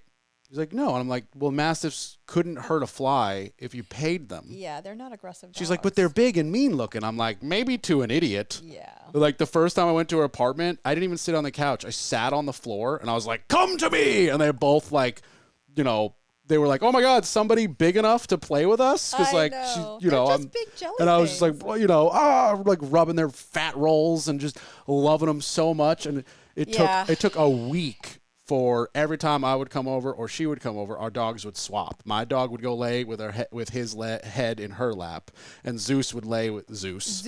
Yeah. Would lay with his giant head in my lap and be like, "You're the right size for me to lay on." And I'm like, "Yeah, you're not protecting anybody from anything." Yeah. Like a serial killer could walk in and you'd be like, "Huh?" I think that's Lex. I don't know if he would actually do anything anymore. He's just such a baby. It's like a little. I mean, you met my baby. It's a little embarrassing. You're not intimidated because you have dogs. Yeah. But somebody who doesn't know is like, "Oh, big, scary looking kind of pit bull." And I'm like, little do you know that if you just go booga booga booga, he's like he'll melt. Yeah. There's no. I've had a couple. I was surprised though. I was at my tile place a couple weeks ago, and a lady, he just senses things, but he was in the back of the Navigator, and a lady's like, "Oh, can I pet him?" And yeah, because he's like that. She put her head in, the full mouth out, and right, like inches from her face. I was like, so I don't work with that person. I trust my dog when that happens. It's like it's very few and far between when he acts that way. So when he does, I listen to it. So my dog doesn't like kids, so he's my dog clearly. Yeah, he'll like show teeth and growl at like 6-year-olds, and I'm like, "That's right. Screw that 6-year-old. Oh that my God. that kid should be on a leash from her parent." Yeah. No, Corbett. No. Yeah. I totally mean that, by the way. Like, your kid should be on a leash when they're 4. Because I'm not kidding. I have been, like, almost brought to the ground by tripping over a kid who wandered away from their parent and stood right behind my fucking knee. And then I'll just adjust my weight or go to turn around, and I will. That's so weird. I don't see a 2.5-foot child. That's so weird. I'm 6'5". Why is it weird that I don't see them? Why are they attaching themselves to you? It's not like they're attaching to me. It's like we're at a Bulls game, or we're at we're at okay. PNC Arena, or we're at like public venue. we're at but it's like, what do you do? hi parent, control your child. If I trip, one, I'm going to get hurt.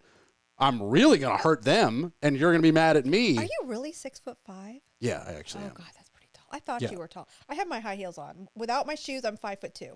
Okay. So I'm like mini size. I'm like 6'4" barefoot. Okay. But every shoe, whether I don't wear flip flops, so with the exception of a flip flop, every shoe has 3/4 of an inch to an insole, tall. and then a sock, and then I mean, there's a little bit of hair up here, so it's like I'm 6'5", 6'6", 6'8" if I'm in a crappy grocery store. That's crazy. And my brother's bigger. Oh wow. Yeah. He's not only taller, but he's like stronger and broader. Like, we're giants. We look like, if you put us in earpieces and suits, we could be your security detail. Yes, my brother-in-law is 6'6", 6'7", and like 308. Yeah. Like, he's bigger than a doorway. Yeah. And he's not fat. He's just a brick. He's what they call a unit. Yeah. He's like a unit. My brother was a unit. He like recently lost I didn't even know he had it to lose. He lost like 40 pounds. Yeah. He didn't have it to lose, in my opinion. Yeah. Still big fan of my brother. Love the dude to death. The only human on the planet I would actually take a bullet for. But he looks weird. Like, he's very, very thin. His head didn't get any smaller. And it's just like, wow, I didn't realize you had that. Yeah. But he played hockey. Yep. He was just massive individual. My 10-year-old. Tall. He's only 10, and he comes up to, he's my height, and he's only 10, and he's a unit. He's My a big mom kid. said he's going to be a football player. when we were kids that we had to listen to her until we were taller than her. She didn't realize that at 11 we were going to be taller than her, and obviously my brother got there first, and she was like, I take it back! Yes! I take it back! Everyone's taller than me. Yeah. I would never say she's that. She's 5'11". Like, she's tall, she's though. a tall yeah, woman. we're Okay. tall. Yeah, Okay. yeah. Okay. I don't know where my brother gets it, because his dad's super short. Okay. Like, my dad's tall, my mom's tall. My brother and I share our tall mom, but his dad's real short. Interesting. So, a short man with a tall woman. Well, they didn't last.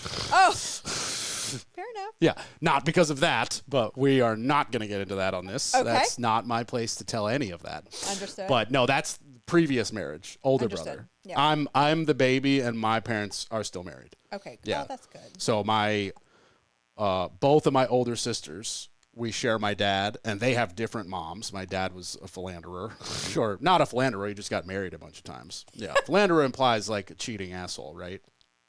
Yeah, he was not a philanderer. He just has a bunch of marriages. Oh. Very different. Okay. Yeah.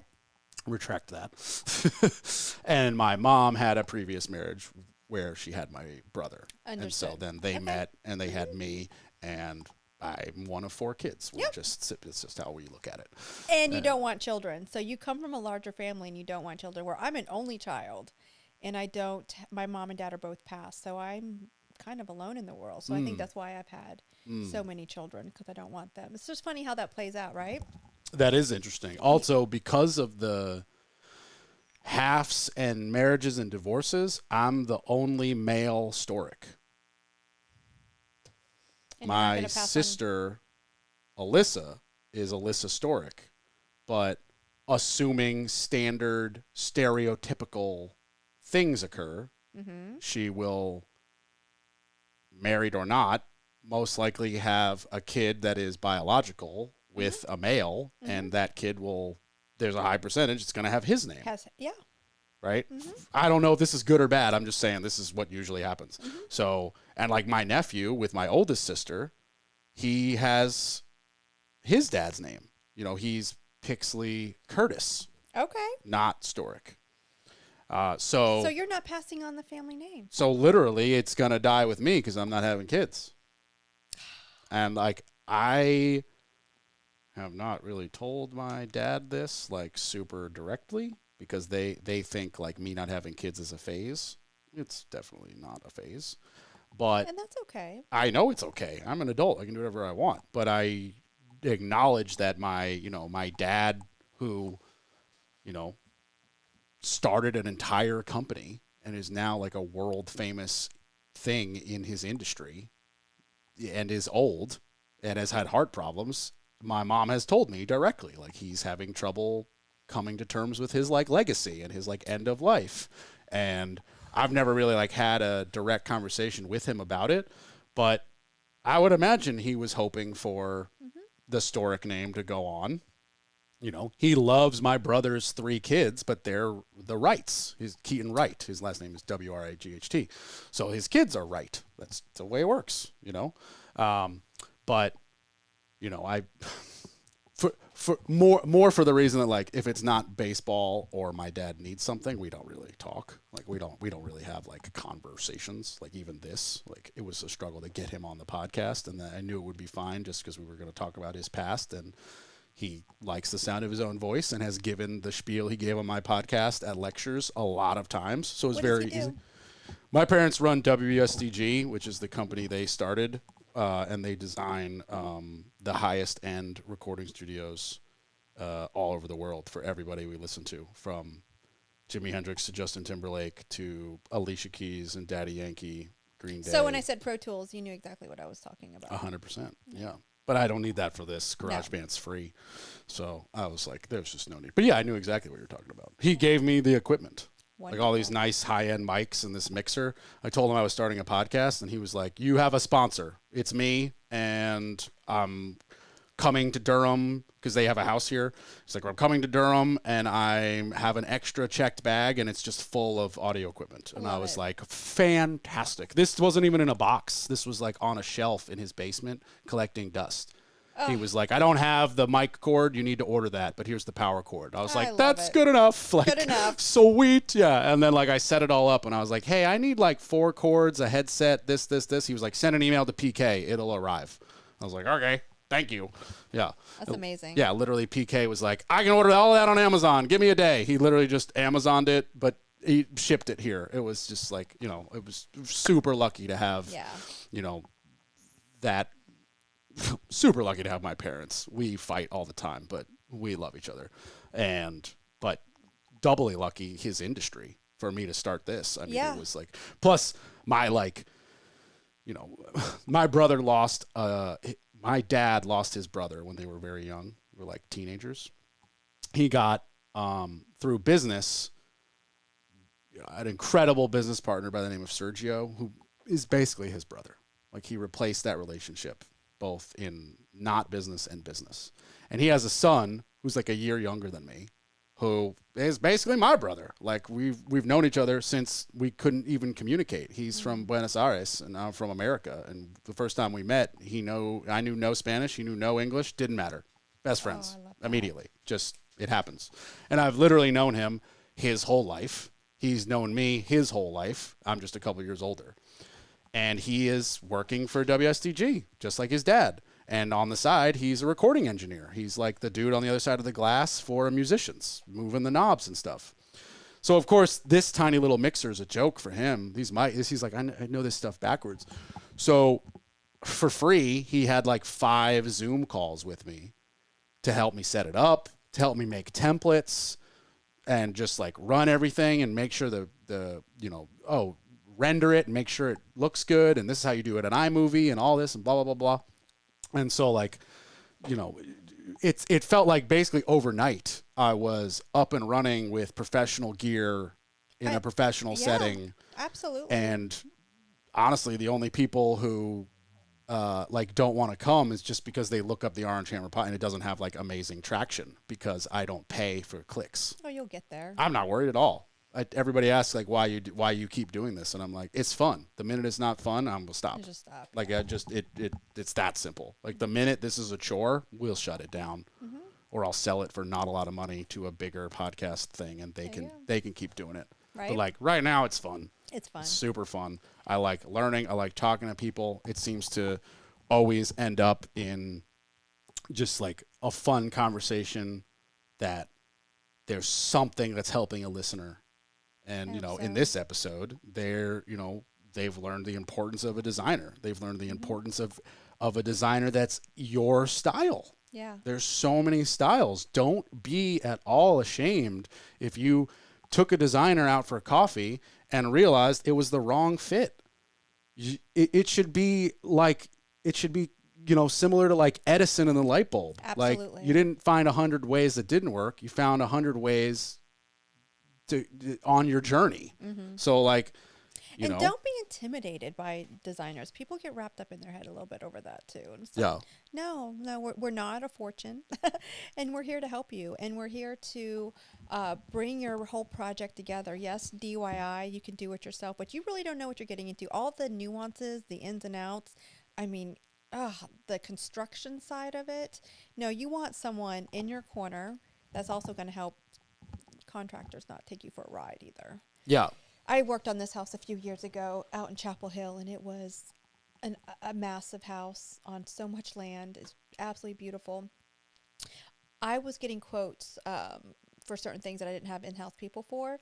I wouldn't let them see the house because I knew as soon as they pulled in, the price was going to skyrocket. I'm not doing that. Interesting. I'm not doing that. I am my client's biggest advocate. So, yeah, I was getting quotes for specialized items before they even saw the property. Shoot, this just happened to me last year. I was working on a project. My husband couldn't take the project on. I have a backup person. Came out, okay, got the estimate. Corbett, no, not lying. Got the estimate. So my client and I went shopping. We bought some really nice stuff. Really nice stuff. All of a sudden, his price almost doubled. It's like, can you justify that, please? Oh, well, now, I didn't see one painter come out to give a number. I didn't see one tile guy. It was just him all along. And I knew exactly what had happened. He's like, oh, if she's spending this kind of money on materials, then there's more money built in for me. And you can go now. Wow. Yeah. Yes. Didn't really know that was a value that I bring, that I don't just pick out pretty things, but I also run the crews for the most part when I need to, because they all know me and they know my level. Like if Camara, you hear my heels come on the job, like, oh God, she's here, because I will call out stuff and make sure it's done to my liking. I'm now very proud that I have never changed my price based on the house. I've never even thought to do that. I'm just like, this is what it costs to do that. I don't care if we're in the Governor's Club or we're in crappy Durham. Like it's like my guys, half my subs don't go to the site. They'll call me and be like, okay, how many sheets of drywall? It's this much. We're doing tile. What's the square footage? Is it a hard pattern? No, it's a regular pattern. Cool. What's the square footage? It should be that basic, right? That's how my people are. Yeah. I've never, well, we were doing some tricky things, so I needed eyes on. But don't misinterpret. If people need to come on, people need to come on. My sheetrocker has gone when I've been too short on the details for him to get it, because he's like, oh, I need to do window return on 70 large windows. I want to go count and measure those. Yes. Cool. But I've never just been like, oh, Governor's Club, extra 10 grand. Like I've never, it's just like, I might pad an extra $500 because we're laying down more tarps than we normally do or something like that. Yeah. But I have experienced that. That's I hate to boil it down to something very specific, but that's just a lack of like moral fiber. It's a lack of integrity. Yeah, or just trying to get what you can get because you can, right. But if you don't get the job because you're a price gouging jerk, wouldn't it have been better to just get the job for the appropriate amount of money? Because now you got nothing, and now you're never going to call that person again. I will never call him again. Yeah. Yeah, he will never. Yeah, nope. I just don't. To me, it just doesn't make sense. Like I don't. have been screwed over by so many contractors. Like, I mean, the list is long. It's like, what? How can you wake up? How do you do this? So yeah, I put together a very, very reasonable estimate after meeting a client at his property that he's closing on in like a week. I met him on a Thursday with my buddy Andrew from Apex Energy Solutions. He offers window and door installs. He's been on the show. By the time this comes out, his EP will come out, so it will make sense. And he had done like a lot of window replacements for this client. And then this client's selling their big old mansion and downsizing into somewhere in Briar Creek. And he was going to hire Andrew to like rip out 2 windows and a door and put in like a massive 4-panel sliding door thing or whatever. Mm-hmm. And he was like, instead of spending the money on that, I want Andrew to replace this screened-in door with a nice door and let's rip out the door and the 3 windows and just put up a header and make this opening and turn this glass 4-season room into a conditioned space. And he was like, no problem. Let me call Corbett. So I get out there and I meet him and I'm taking measurements and whatever. And I'm like, yeah, we can totally do this. Again, it's now Thursday. And I'm like, give me till Monday. I'll have a quote for you. And this dude immediately is like, what are you doing between now and Monday?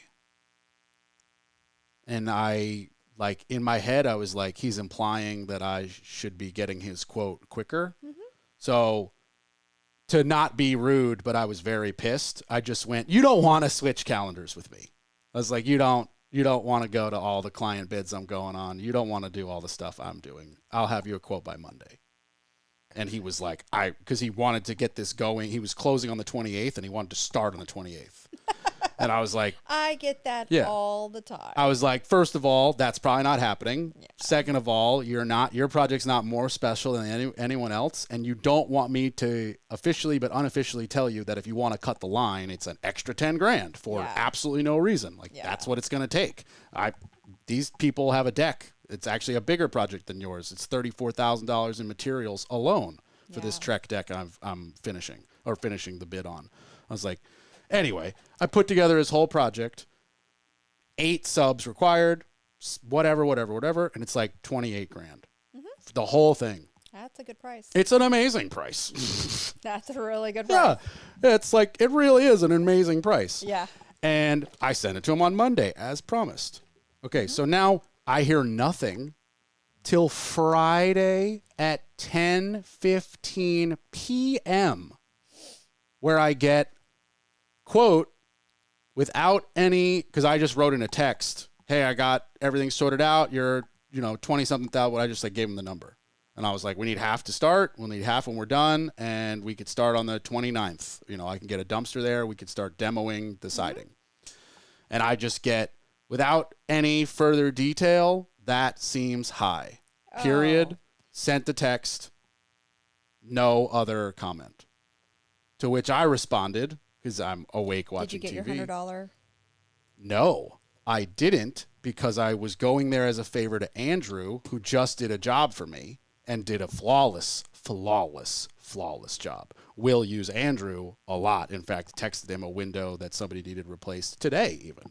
Love Andrew at Apex Energy Solutions. Their crew was amazing.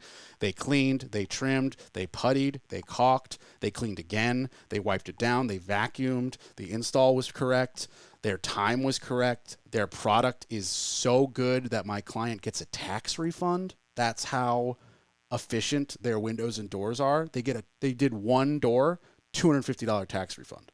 Oh, wow. Yeah, so if you ever have a client who's like, I just need 20 windows replaced, they're top dollar, but it's worth it. And it's like I love 6 Marvin weeks. Windows. Yeah, these are better than Marvin. Oh, wow. I love that. I argued against him live on my show. It's not live. I argued against him on my show. I don't edit. And he was like, respectfully, Marvin is not what, these are better. Okay. And I was like, oh, snap. Can you give me a deal for windows on my future house? He's like, oh, hell yeah. So, because these are no more wood, all aluminum, composite, spray expanded foam.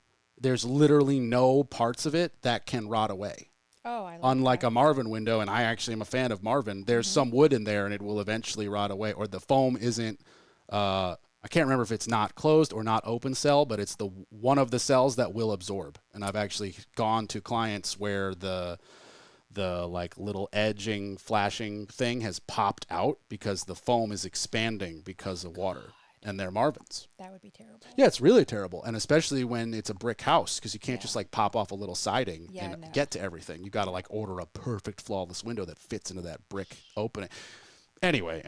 Oh, I know. But you didn't get your $100. I didn't get my $100. Did you get the job? Doing a favor to Andrew. I just wrote back, we're doing this electrical, this demo, this spray foam, Andrew's custom door, where you're pouring a slab 20 feet by 10 feet. We're, sheetrocking all this, boom, boom, boom, boom, and that equals this number. Didn't get a response. The 28th hasn't come, but I would imagine that he's not going to hire me.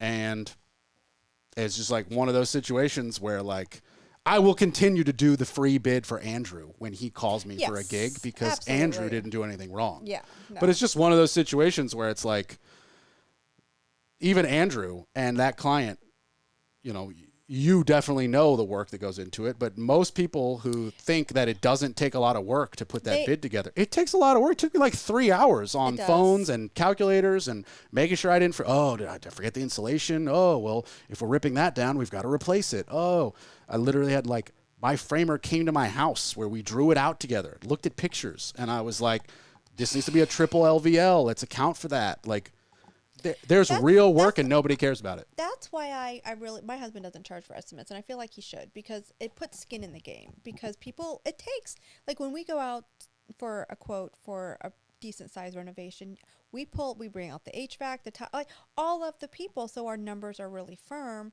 And yeah, that's everybody's time, everybody's gas, and everybody is busy, and it just kind of keeps people a little bit more honest and skin in the game if they have got some funds involved. Yeah. Otherwise, they'll just take your number and look at it and think it's high, which, by the way, that's not. And then they'll shop it and they'll get a cheaper one. Yeah, they're going to go and shop it, and they're going to get a cheaper one, but it's not going to be the same quality. No, it's not. And it's basically impossible to convince somebody you can't that you're going to do the exact same project for more money and it'd be better. Yeah. They're like, well, why? And I'm like, I can't tell you other than I've got X amount of years of experience and there's a reason that I have no cases against my license number. There's a reason all my reviews are all 5-star. I don't even have a 4-star review. I mean, these reasons are real. If I did shitty stuff, there'd be some evidence. Like, yeah, there would. You know, I've never had a client ask me about my license number. Good. Every time. No, not good. No, I'm trying to make a point. That's fucking stupid. Why? Every client should say, what is your license number? I want to look it up. Okay. Every single client. You should go on the free North Carolina contractor's website, type in the license number, and go, oh, look, 18 open cases of potential problems. Maybe we don't hire him. Yeah. They're documented for a reason. That's true. Yeah, that's true. Or you type in my license number and see not only are there no open cases, there's no previous cases. Just 0 indiscretions, period, from when he started his license like 7 years ago now. Mm-hmm. And you can do that for a plumber. You can do that for an electrician. Yeah, you can do that for HVAC. Yeah. There's a reason they have a license. It's not really because they now have the code memorized. Spoiler alert, codes change every year. There's nothing to memorize. You can't keep up with it. Right. But you have the license because that gives you, the client, recourse with the state or the municipality or whatever. That's your security. Yeah, but you also have the people, the Karens out there that threaten to do stuff. I don't know. I've never dealt with that. Karens are a real thing. True. I'm blessed. I've never had any issues like that, but I have heard stories. So. Oh yeah. I mean, the horror stories are more entertaining. That's why we all hear them. You know? Yes. I've said this before, but like, when's the last time you were at dinner and you overheard the table next to you and you overheard this conversation?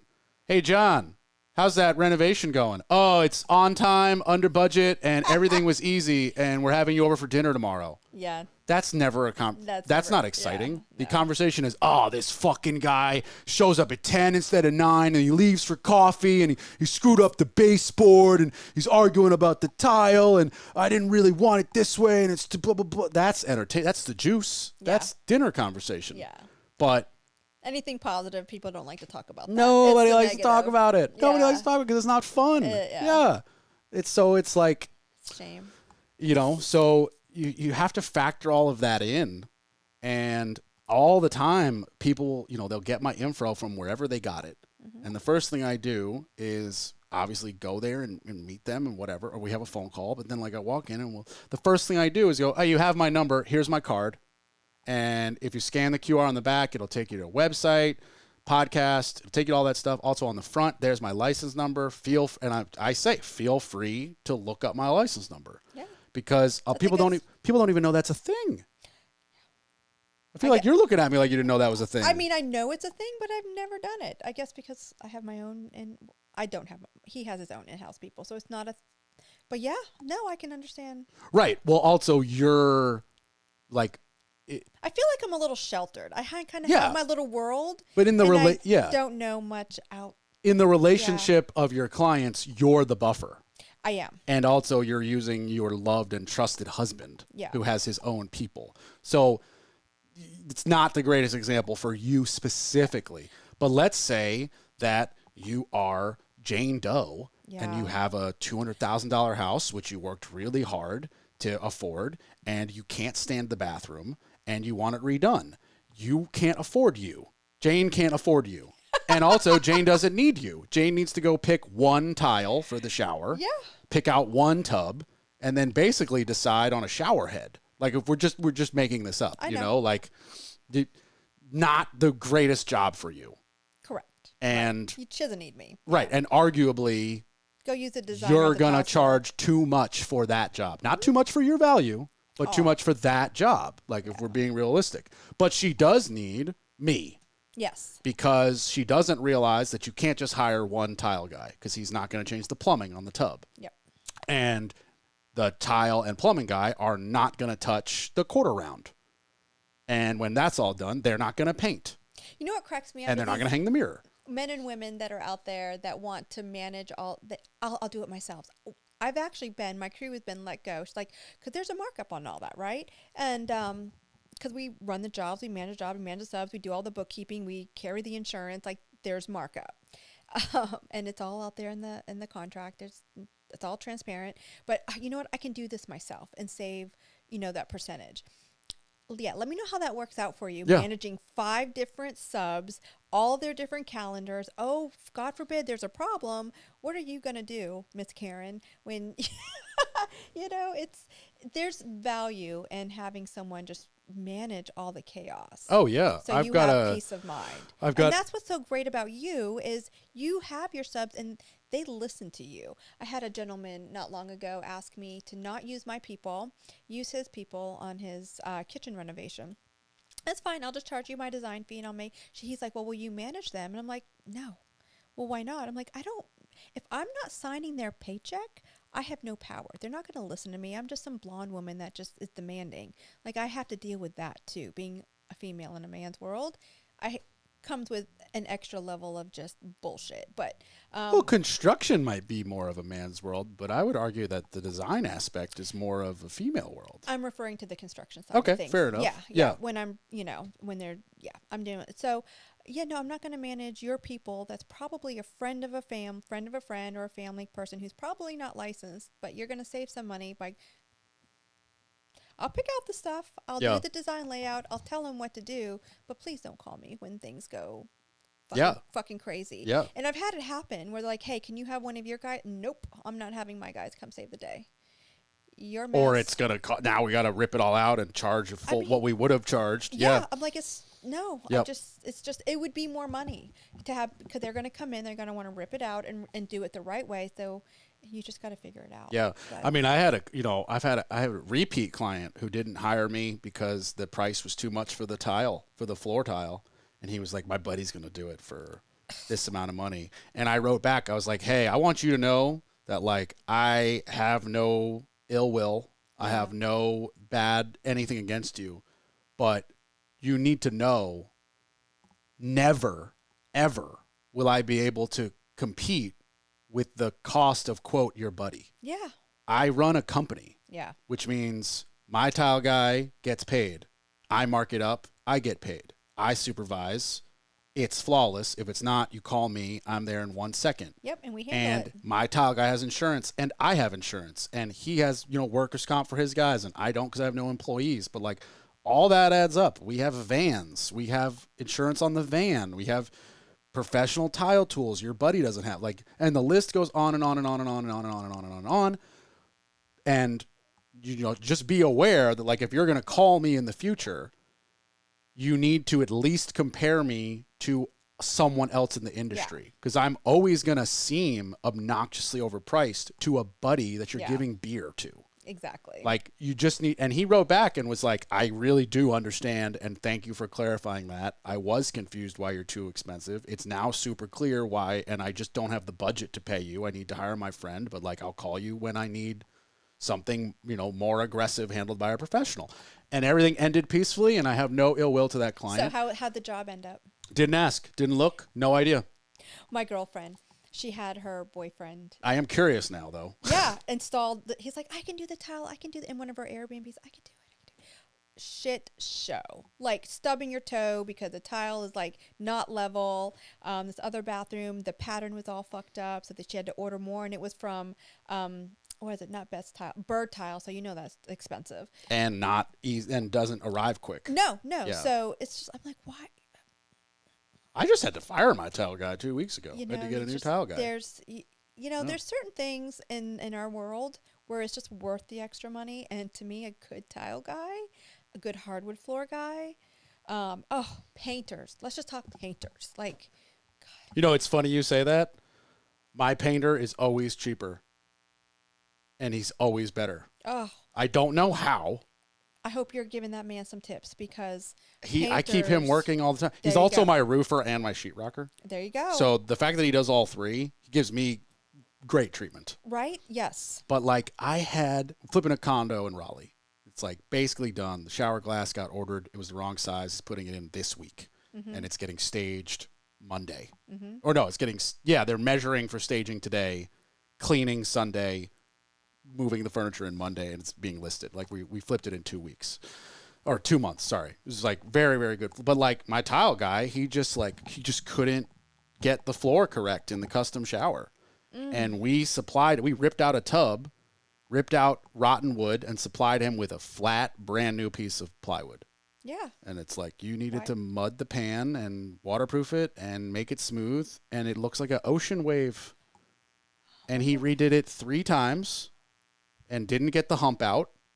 And me and my partner, I guess I'm kind of partners with Connor and his wife, Amy, whatever. Amy and I go look at it, and she's like, that doesn't look right. I'm like, that doesn't look right.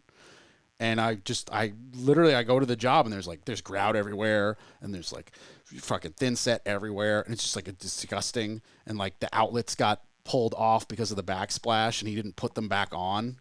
And I just texted him. I was like, I need to know if you're coming back or if you quit, because I'm now at the time crunch where you've redone something 3 times. It looks exactly as shitty as the first time. And I'm now at a point where I don't really have time for you to redo it again and it not be correct. Like, I now need this to be. Never mind the cost of materials that you have to I'm keep not paying ordering. for those.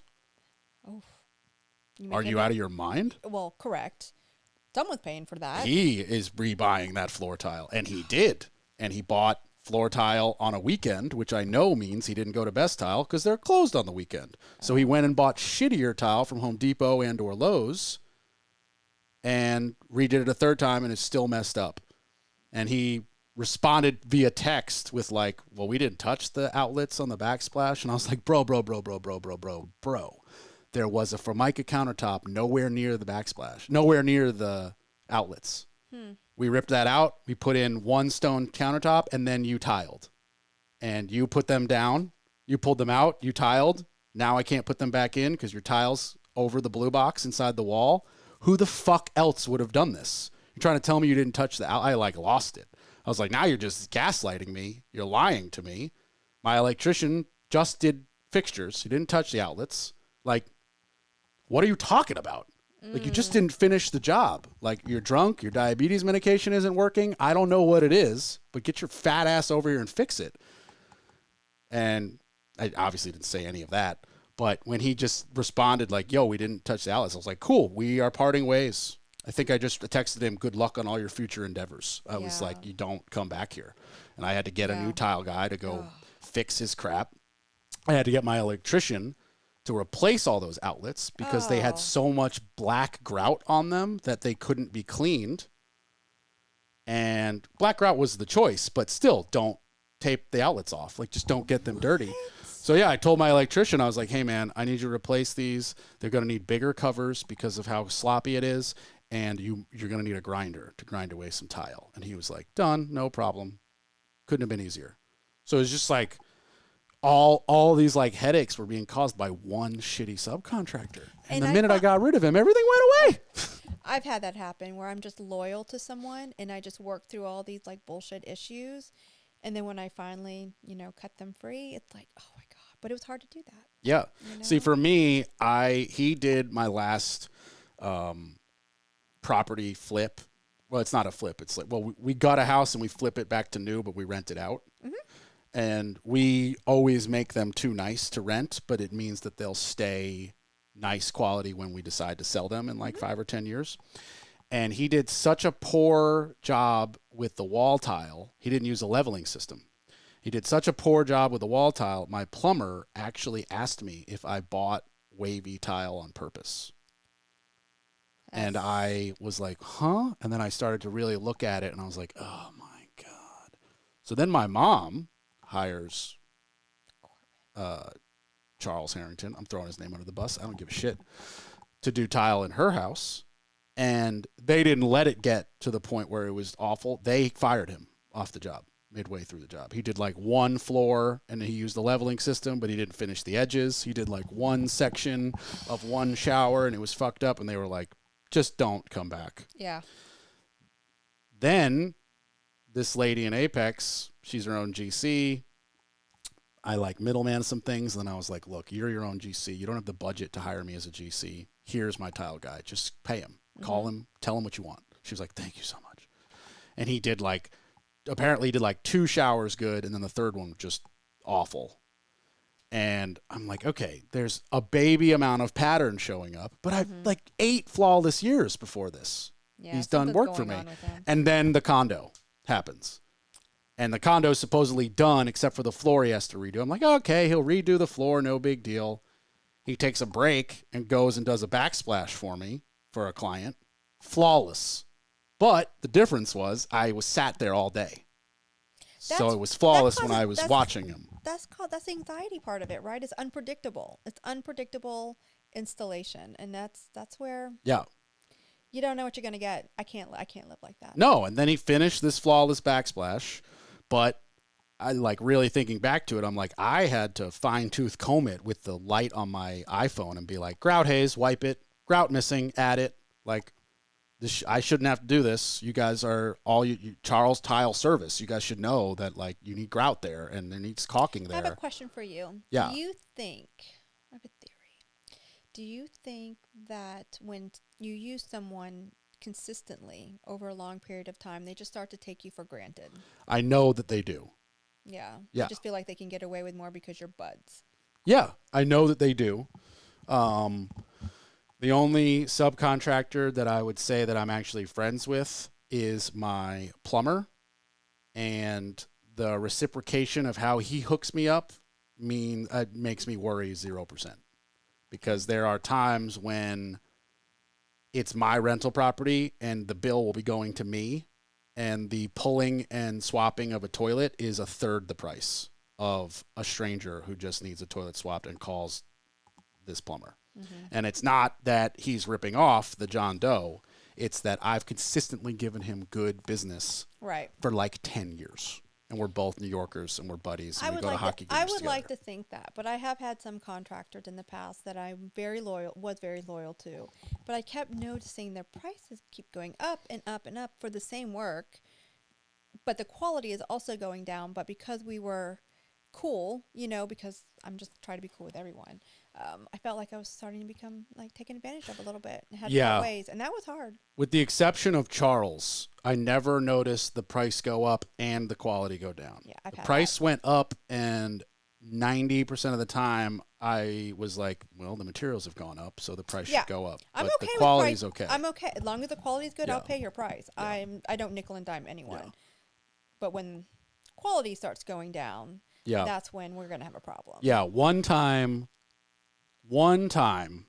I got a price from Felix, my painter, roofer, sheetrocker, and it was too high. It was like it was really, really high. And a lot of the times it's $1,000 over, and I'll be like, "Hey man, you're $1,000 higher than competition. I don't need you to match him, but take $500 off. I'm going to hire you for the roof in 3 weeks. He'd be like, cool, great. And he does it. No problem. But this was like several $1,000s. And it just felt weird. And it felt like an insult because of how much time we've been working. Yes. But I didn't use him. And I then hired a sheetrocker and a separate painter and put the money together for both of them. I saved $2,000, which, before I continue on, fireworks, yay, $2,000. Okay. The amount of back and forth I had to go where the painter blamed the sheetrocker and the sheetrocker blamed the painter and the paint, you got to get your sheetrocker here first, then we'll be back, blah, blah, blah, back and forth. Tiny, tiny little details, tiny little details. The same detail being redone 4 frickin' times. This little half wall next to the shower. Not worth the $2,000 in the end. It cost me money. Yeah. Because time's not free. It is 100%. And the delay, guess who's not going to put in the shower glass? The shower glass guy when you're messing with the wall of the shower. He wants it flawless and done. You can't have that wiggling. Nope. And I'll never not use Felix again. Yeah. Because you learned your lesson. Yeah, because at the end of the day, I could have probably had a conversation where the $2,000 became $1,000, and then I hire him and I don't feel bad, and it's like, okay, I spent an extra $1,000. But then if there's a problem with the paint or the sheetrock, I don't even have to think about who to call. I send a picture, text it to Felix, leave a piece of blue tape, and go fix. Yep. Not who'd you use? Is this painter sheetrock? Fix. I hate that. It just gets fixed. I just finished this project and it's done. And these huge, massive pieces of marble are on the floor. And I'm there for the photo shoot. And there's a hole in the marble. No one's going to take responsibility for that, So I'm going through the checklist of who was there last, and I know who it was. They're not going to admit it, and of course that's partly why we have markups, right? Because someone's got to absorb that. My tile guy's not going to come out for free and rip that out and replace it, right? It's got to be. So anyways, yeah, it's that blame game. So I try to keep it. That's why I like to use the same people over and over again, and that way. So let's just say the electrician knows the tile guy. So hey, are you done with that? So I can come in and do that. I love how they can talk to each other. Yeah. Yeah. It definitely helps. For me, I've been using more or less the same guys, and they just know what's up. They know what's up, and it keeps your work consistent and keeps your name good. Yeah, exactly. I'm with you on that. Exactly. Yeah, I know that you've got stuff to go, so we should probably wrap it up. Okay. For anybody looking to hire your design firm, what's the easiest way to get in touch?